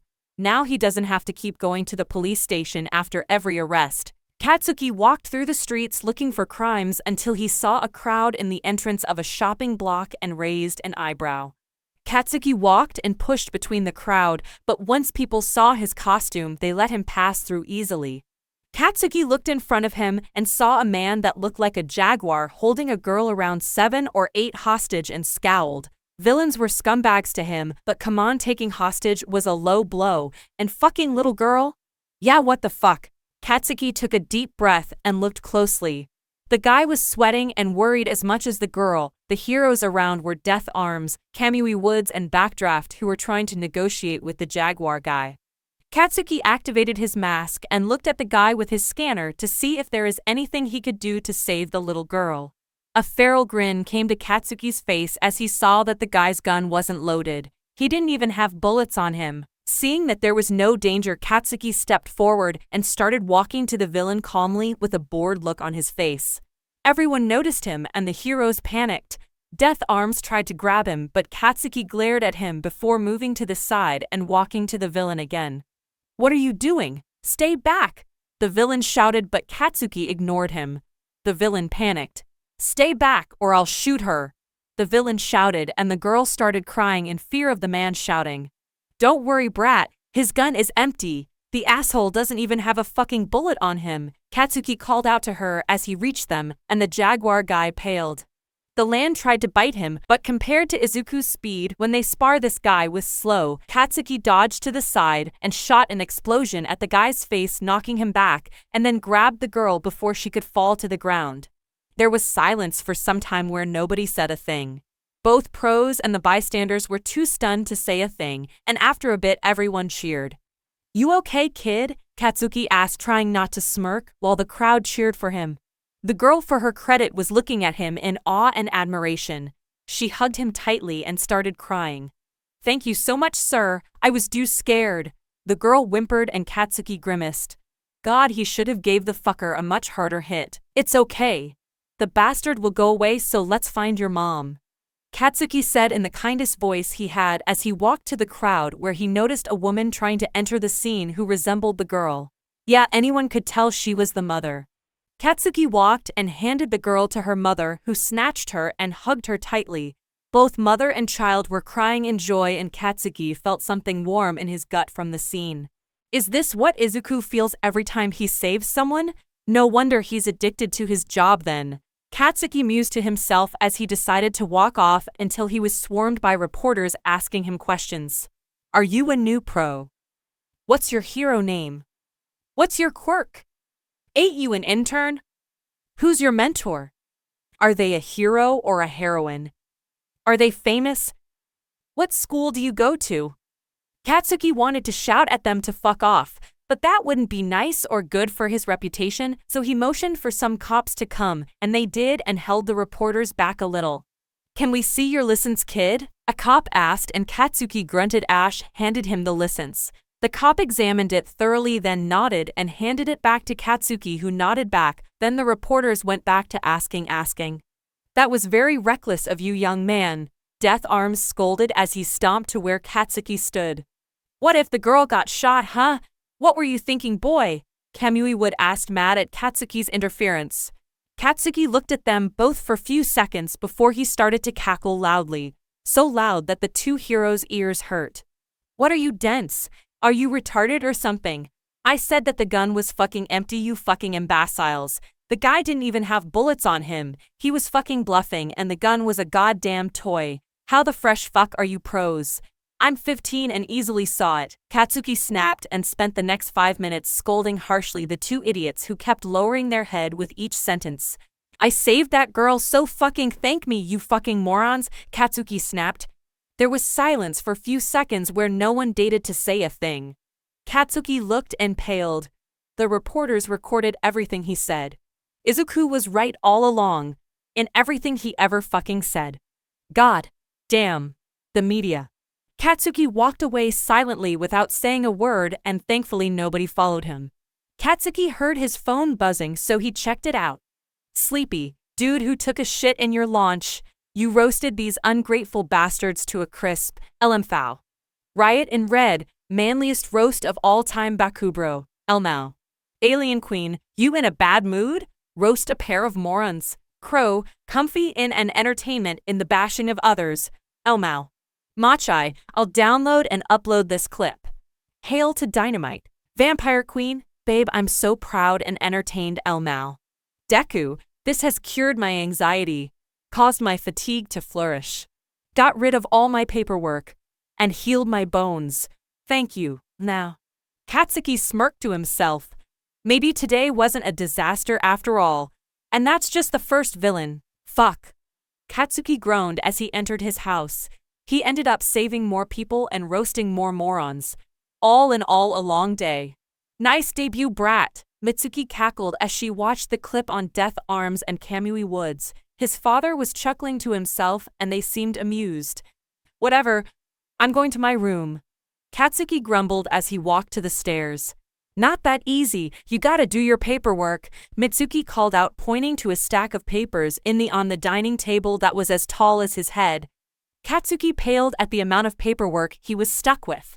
That day, Katsuki Bakugu learned to respect Izuku Midoriya for all the paperwork he does because it was absurd.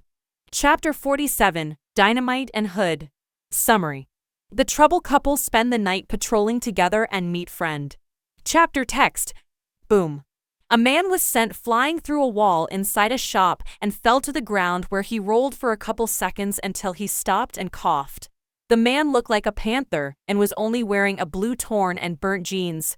The panther looked at the hole in the wall with anger and fear until a figure stepped through. Just fucking give up, you extra. I'm obviously the fucking best. You have no chance, motherfucker. Dynamite snapped with his signature feral grin. The panther stood up and growled. Don't get cocky, you brat. The panther roared as he lunged at Dynamite, teeth first intending to bite his head off. Katsuki smirked and used his hands on his sides to create an explosion that propelled him in the air. The panther passed by Dynamite, who aimed one hand on the opposite direction of the panther and shot an explosion that sent him to the villain. The villain swiped at him with his claws, but Dynamite dodged and shot an explosion on the guy's face, knocking him back, then jumped at the guy and threw a right hook at the villain. Dynamite's fist exploded on impact, throwing the guy on his back and knocking him out. Dynamite grabbed the villain and started dragging him outside the shop. Thankfully, Dynamite didn't destroy anything, so no collateral damage. Only the things the villain destroyed in the outside. Dynamite came out of the shop with the villain, and everyone outside cheered. A bunch of cops came and took the villain away with quirk-suppressing cuffs, while Dynamite was crowded by fans and reporters. Dynamite internally sighed as he gave the crowd his signature feral grin. Turns out people like his grin, even though it was scary a bit, especially kids. Sir, sign my notebook, please. Sign my hat. Can we ask you some questions? What hero school will you attend? Can we get your real name? Is it possible to be a hero without a quirk? Dynamite froze as he heard the last question and looked to see a 6-year-old girl with blue hair and yellow eyes looking at him hopefully. Dynamite knelt down in front of the girl and raised a brow. You're quirkless, aren't you? Dynamite said, and the girl looked down. Some kids snickered and Dynamite glared at them, causing them to shut up. To be fair, it's not advisable. Dynamite started and the girl nodded with tears in her eyes. But it's more than possible. The girl perked up and gave him a shocked look. Dynamite smirked and ruffled her hair. Train hard, kid. Get smarter. Learn how to fight other quirks and get support gear. Because if Green Shadow pulled it off, then so can you, Dynamite said as he stood up ready to leave. The girl nodded vigorously and smiled. Yes, sir. I'll become a hero and we will meet again. The girl declared with fire in her eyes, and Dynamite chuckled. Yeah, great. Maybe I'll hire in my agency if you do well. Dynamite said, amused, as he turned and walked off, and the girl cheered in happiness. Dynamite groaned as he reached his house and entered. He took off his mask and put it in his suitcase, as well as his gadgets and gauntlets. He went to the kitchen and grabbed a glass of water to drink. It was a good day so far, and he got shit ton of work. He beat up some villains and saved some people. Heck, he just saved a little girl's dream. Nice speech you gave that girl, brat, Mitsuki said as she entered the kitchen and ruffled his hair proudly. Katsuki grunted and nodded, then realized what she said. Don't tell me the damn reporters recorded that too, Katsuki said, embarrassed, and Masaru chuckled as he entered the kitchen too. Yeah. Actually, that boosted your reputation quite a lot. People in the social media are praising you for being so kind to a quirkless girl and even supporting her dream. Masaru said, smiling, barely containing how proud he felt, and Mitsuki nodded, grinning widely. Katsuki blushed and scoffed. What was I supposed to fucking say? Lie to the damn girl? Izu proved it's fucking possible. She just needs to fucking train and get gadgets, Katsuki said, embarrassed, and the parents chuckled in amusement. Well, my boy, take your bag in case. Alfred will come and take you to the sleepover soon. Masaru reminded, and Katsuki nodded. Say hi to Izu-chan for us, Mitsuki said, and Katsuki waved her off. Yeah, sure. Katsuki grunted as he went to the door with his backpack and suitcase. As he exited, he saw the limousine parking in front of his house, and the butler came out. Hey, how is it going, Jeeves? Katsuki asked as he entered the limousine, and Alfred sighed. Please don't call me what Lady Himiko calls me, Alfred said, and Katsuki shrugged. Katsuki entered Izuku's study to see him doing some paperwork with Pipsqueak, watching TV and singing with the show. As Katsuki passed, he snuck a picture for himself. Yes, he thinks she's cute. If you have a problem, then fuck off. Katsuki walked to Izuku's desk and sit on the chair opposite of him with a grin. So how's it going, nerd? Katsuki asked, and Izuku smiled, still doing his paperwork. Excellent, to say the least.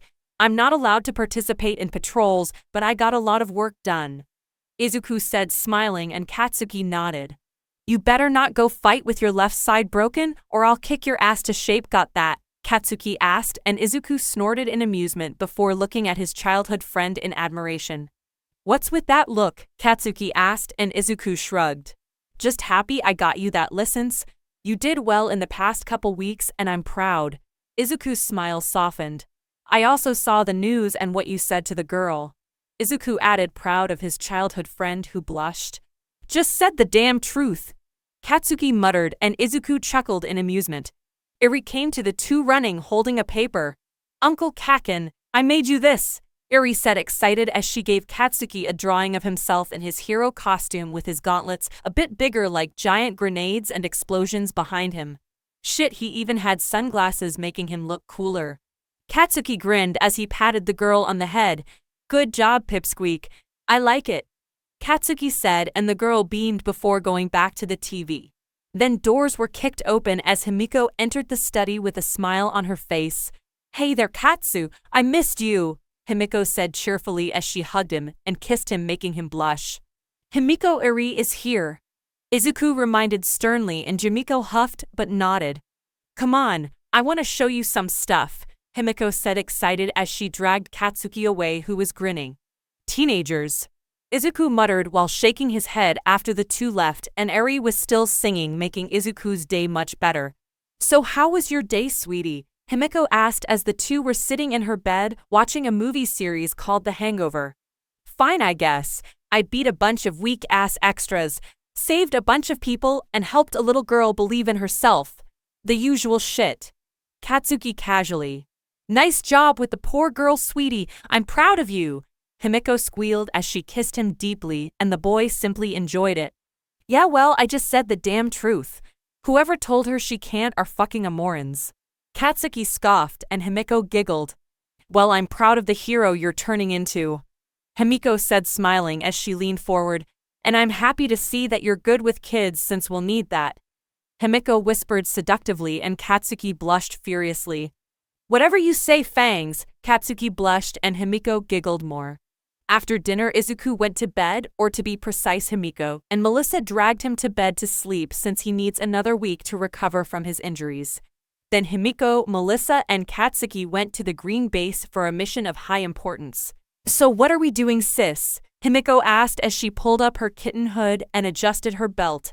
You're going to investigate on a pro doing some shady business with the wrong people, Melissa said as she sat in front of the computer screen and put on her earpiece. Well, I'm taking the front seat, Katsuki declared, and Himiko snorted.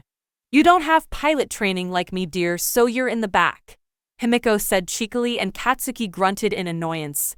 Melissa giggled at the couple. You guys are so sweet, but go before Izuku comes for the case himself, Melissa urged, and the two nodded before running to the platform where the green jet was. Shit, it's much fucking cooler in close, Katsuki said, and Himiko nodded. The jet started hovering in the air before it took off at max speed. Katsuki groaned as he felt dizzy from the speed, and Himiko giggled. You get used to it in a night or two, babe, Himiko said with sympathy, and Katsuki nodded with a face as green as Izuku's hair. The two jumped down from the jet as they reached Kyoto for their investigation. Dynamite used his explosions to kill his fall and land safely, while Red Hood used her hovering boots to slow her fall. The two landed on a rooftop safely and grinned at each other.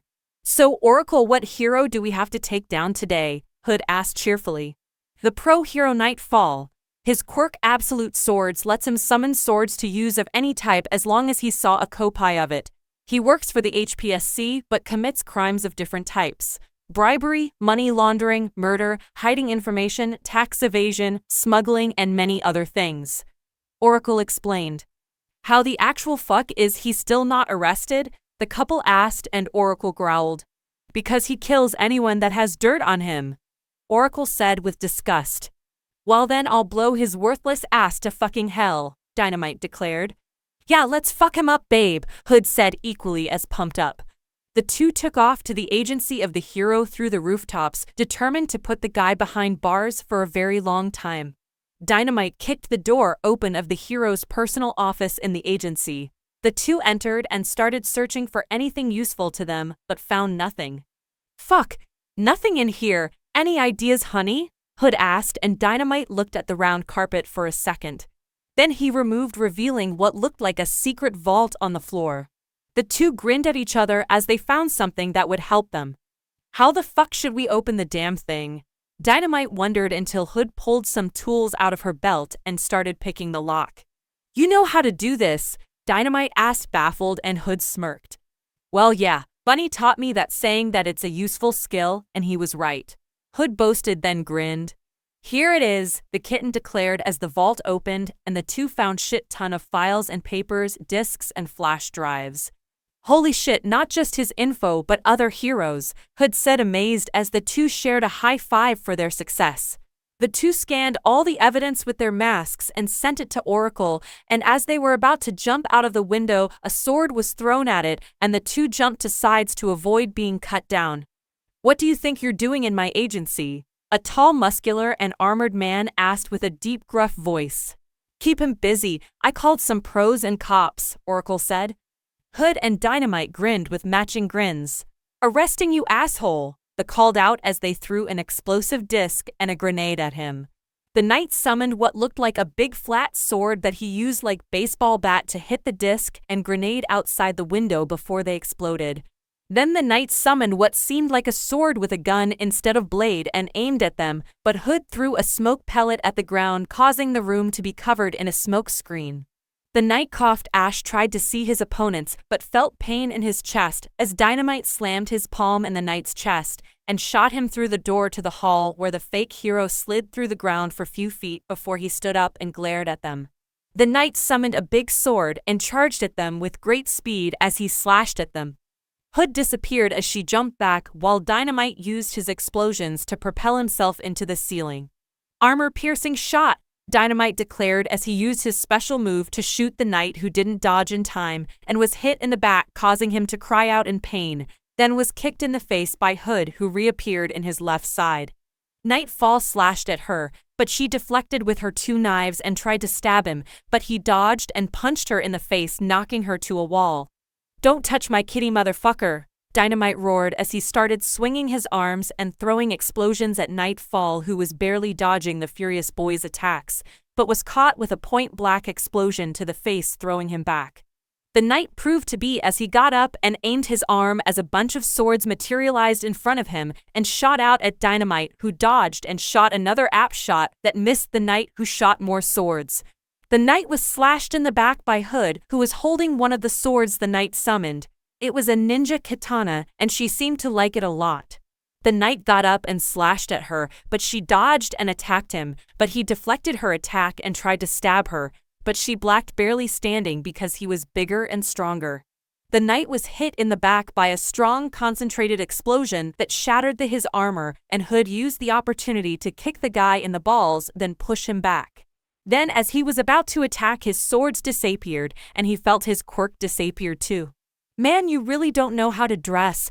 Didn't you mama tell you that knights are lame?" a voice asked from the shadows.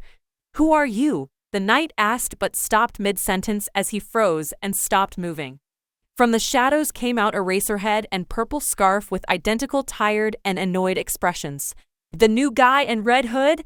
What the hell are you doing here?" Eraserhead asked, annoyed. Red Hood gave a flash drive. "Well, taking down the asshole over there. Thanks for the help, by the way," Hood said, and Dynamite grunted, annoyed that these two did a quick work. "Well, where's Green Shadow?" Purple Scarf asked as he handcuffed the king and Hood winced.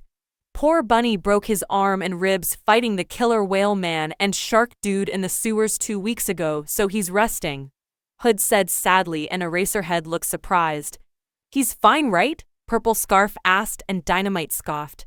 "Damn right, he's fucking unkillable," Dynamite declared, and just then police cars reached the agency.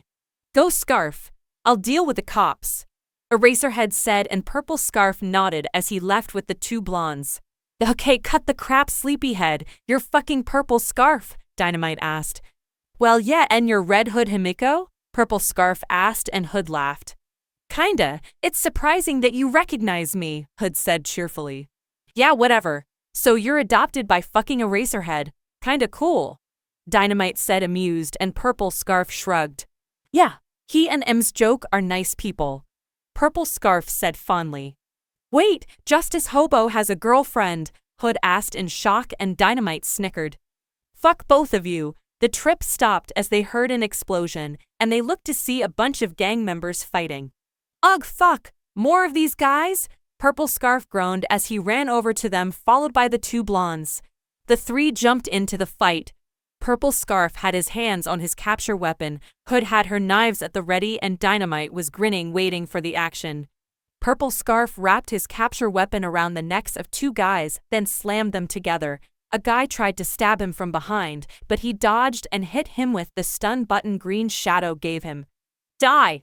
Dynamite shouted as he blew up 2 idiots with 1 attack, then dodged a fire blast by 1 guy before punching the man hard in the face, knocking some of his teeth and putting him to sleep.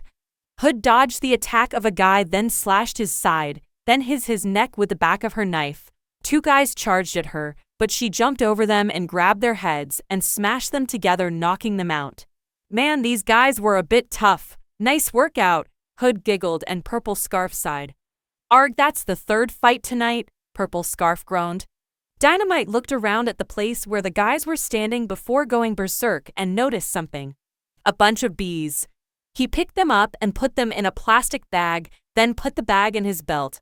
Hood, I got evidence for Oracle. We're leaving, Dynamite said, and Himiko nodded. Bye-bye Hitoshi, Hood said as the two grappled away. So Deku Shimura is Green Shadow. Interesting. Purple Scarf thought to himself with smile. Good job you two. Now I can see who's controlling these things. It's fully mechanic so it can be hacked, Melissa said with joy, and the two nodded with a smile as they exited the base. Well, let's go to bed because I'm tired, Himiko said with a huge smile as she dragged Katsuki to her bedroom and pushed him to her bed. She went to the bathroom and came back wearing a small sleeping dress and grinning like a cat that found a new toy. Katsuki smirked at her. Come to play, kitten, Katsuki said mockingly as the girl jumped on him. Chapter 48, Trouble Magnet. Summary. Izuku ends up finding another child and starts to wonder what the actual fuck is wrong with his life. Chapter text. Izuku sighed as he put on his suit. He healed. He finally healed from his injuries, and now he could go back to work. He just needs to take Eri to that mall with Melissa, Himiko, and Ochako like he promised he would. Izuku let out a sigh.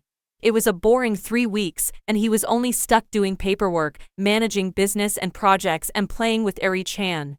The latter preferred, but the former's not at the slightest. Izuku looked at the mirror for a few seconds, then at his arm. He had a slash scar on his left side and a bite scar on his forearm, and his ribs were still sour from the shark and the whale's attacks. Speaking of the two, it was confirmed that these two monsters were people but experimented on to be stronger and puppets controlled by someone. Obviously all for one, which worried Izuku. How the hell should he deal with the guy? Well, the answer was simple. Izuku pulled out a small crate from his pocket and looked at it. He opened it and saw 3 red bullets, the quirk-erasing bullets. It was imperfect and would work for few hours, but few hours was more than enough to take down anyone, even All Might. You might wonder where the hell did he get those? Well, he stole it through the raid without anyone noticing. You might call that immoral, and it was, but he couldn't possibly trust the government with such a weapon. So he was making his own research without anyone knowing except for Melissa, of course. Even Himiko and Alfred had no idea about it. The project was simple. When All for One makes an appearance, Izuku would shoot him with an imperfected bullet, then All Might will smash him to next week and hopefully kill the bastard by mistake, or Izuku will do it himself. Yes, Izuku has no qualms about killing those who doesn't deserve a second chance. Something he got from Akaguro, unfortunately, but he didn't regret it. Not one fucking bit, because All for One deserves to rot in hell with Overhaul. Izuku sighed as he finished dressing up and fixing himself, then turned off his computer. The last thing he saw was a file about Lady Nagant, a file he got from Enigma along with a file about Hawks and someone called 9.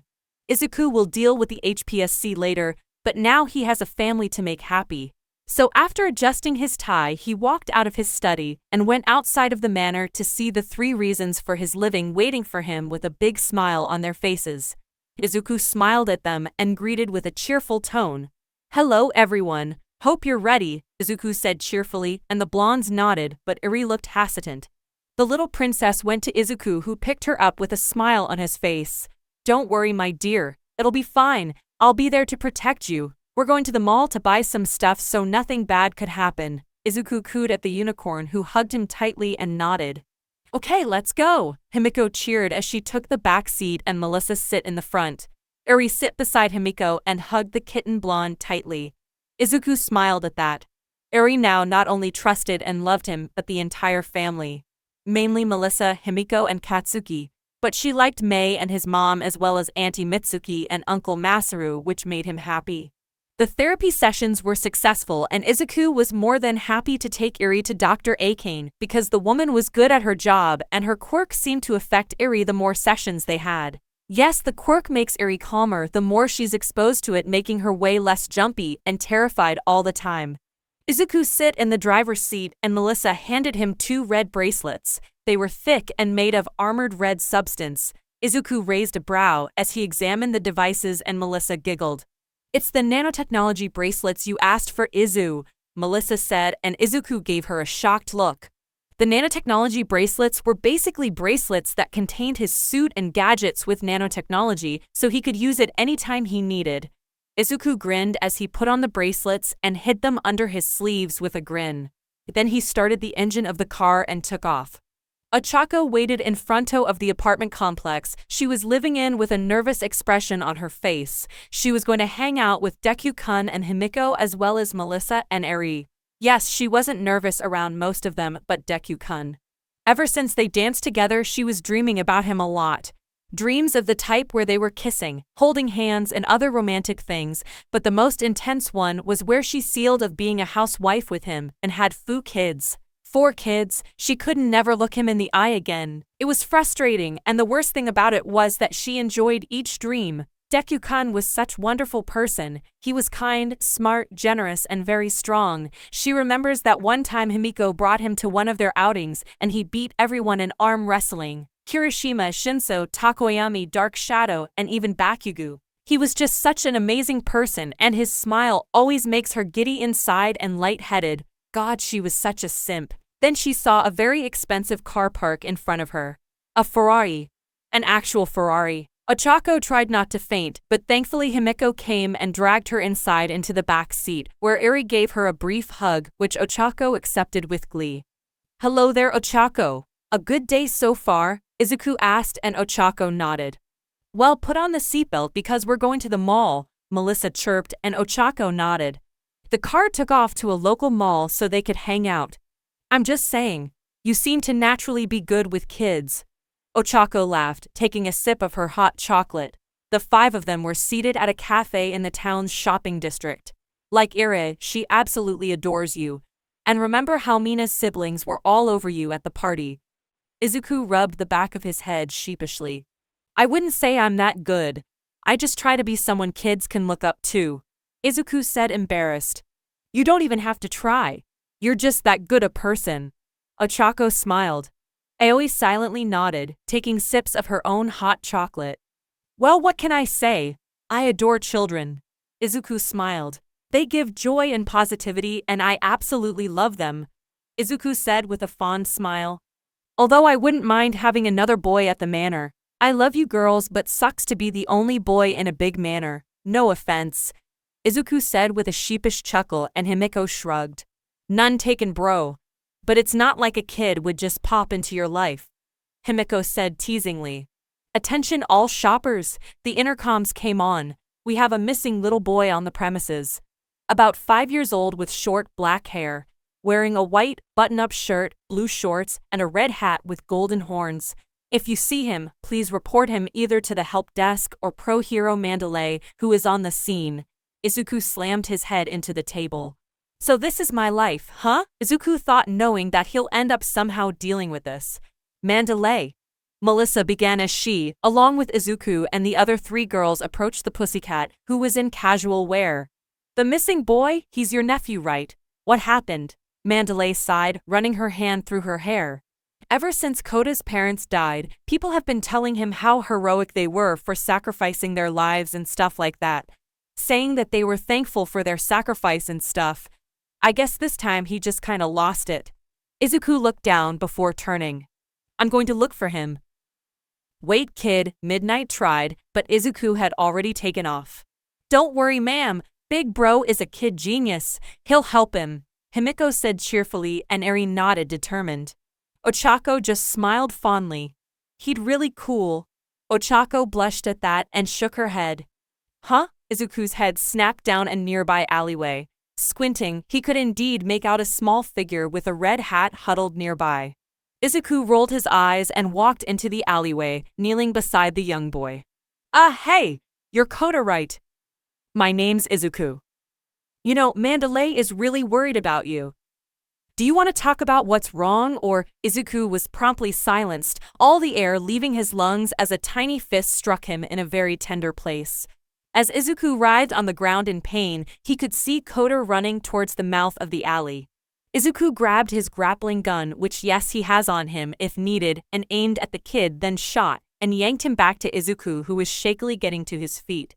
"Let me go!" the boy shouted, but Izuku covered his mouth before someone heard them and got the wrong idea. even though anyone who looked down the alley at this moment would still get the wrong idea.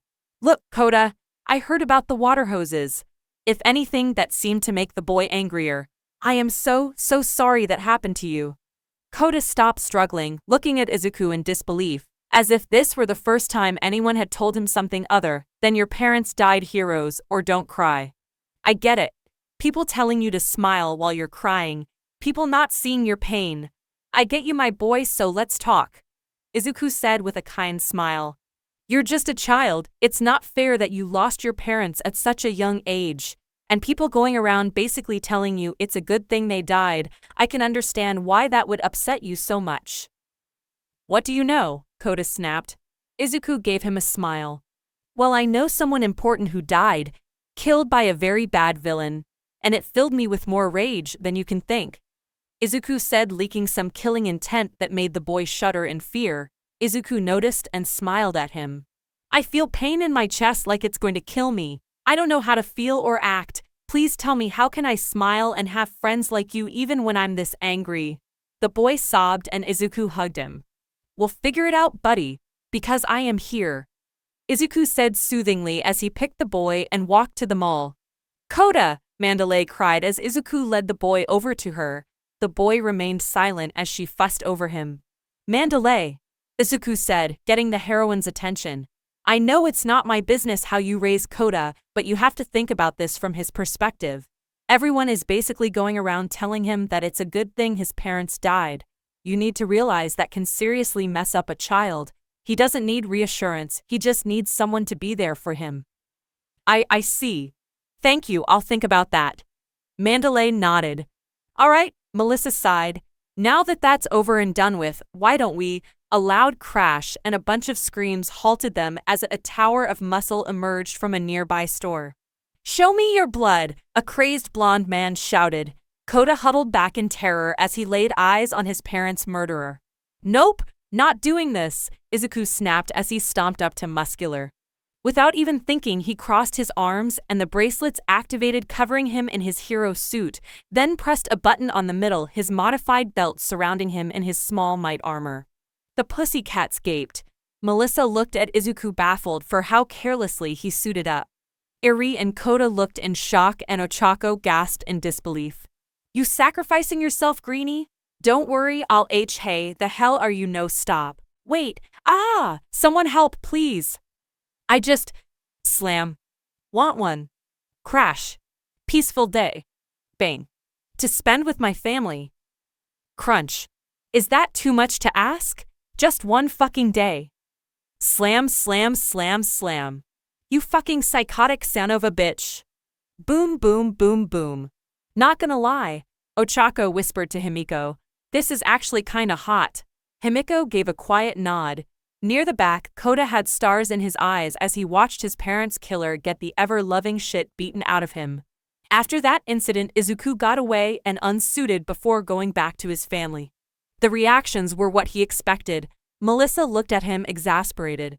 Himiko looked at him with a smirk as she pointed to a gaping, blushing Ochako. The pussycats were looking at him with mild shock and disbelief, while the two kids looked at him with stars in their eyes. Your green shadow? Mandalay asked in disbelief. Yup, Izuku said casually. Keep it a secret, please. Izuku said politely, and they nodded. Well, I knew you were around 15 now, but still. Tiger said, unsure of what to say. You just crushed Muscular in a brawl and even made scream like terrified 5-year-old, Ragdoll said in amazement. Well, the rumors in the media were true. Pixie Bob got in Izuku's face. You're as hot as they say you are. The blonde woman tried to grab his face, but he dodged. Fucking adopt me, Kota shouted as he came to him. Everyone was silent for a bit, not getting what he said until Izuku spoke. Why? Izuku asked casually, like a kid hasn't just demanded to be adopted by him. Because you get me, you understand me, you are nice and warm, and I felt nice when you carried me, Kota blushed at the last part. And you beat the shit out of my parents' killer, so you're everything I want in a dad, Kota shouted. Kota, you can't just demand something like this, Mandalay hissed embarrassed, then looked at Izuku apologetically. I'm sorry, he's... Okay, Izuku said casually, and everyone chalked on nothing, especially Mandalay and Ochako. What? I think I misheard, Mandalay said baffled, and the pussycats were too. Kota looked stunned, not thinking it was that easy. Well, he seems to be hard for you to raise. You don't know the first thing about raising a traumatized child, and you're too busy as a hero. So I don't mind. Plus, I'm the only guy in my house, so I could use a little buddy, Izuku said casually. Mandalay looked at him guilty. I'm trying my best, Izuku cut her off. Obviously, but you're not experienced with kids, my daughter Eri. Izuku picked up Eri, who looked at him in wonder, not believing her daddy was a hero. Is similar to Kota but worse, and I'm helping her. If you let me take care of Kota, I'll help him with his issues, and you can come see him whenever possible to you, Izuku explained. So how does that sound? Izuku asked. Mandalay stayed silent for a bit, then looked at Kota. Do you really hate me that much, Kota? Mandalay asked, and the boy scoffed. I don't hate you, you just don't get me, Kota snapped, then pointed at Izuku. He does, Kota said, and Mandalay sighed in defeat. Fine, Mandalay muttered, and Kota cheered. Izuku looked at Melissa silently, asking if she minded, and the blonde scientist just shrugged helplessly. Eri looked at her daddy in wonder. Does that mean I have a brother now? Eri asked, and Izuku nodded. Himiko cheered. The pussycats looked in disbelief at how quick this happened. Melissa and Mandalay looked tired, and Ochako short-circuited. So a new member to the family, huh? Himiko asked cheerfully, and Izuku shrugged. Kota sit in Himiko's lap, while Eri was sitting in Ochako's, who was still too stunned to say anything. You okay, Melissa? Izuku asked, and Melissa huffed.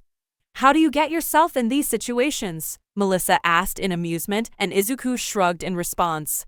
No idea, Izuku said bluntly. Ochako was staring at Izuku blankly from the back. He was Green Shadow. Deku-kun was Green Shadow. It obvious but somehow unbelievable. He was a boy who hated violence but was strong. He was rich enough to have everything Green Shadow has.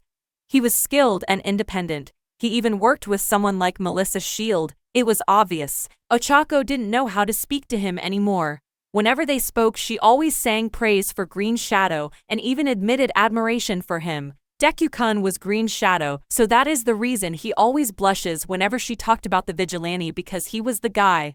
Ochako was embarrassed and ashamed beyond belief. She will apologize later to him. We're here, Izuku said cheerfully as they parked in front of her apartment complex. Ochako nodded, still dazed, and got out of the car and walked on autopilot.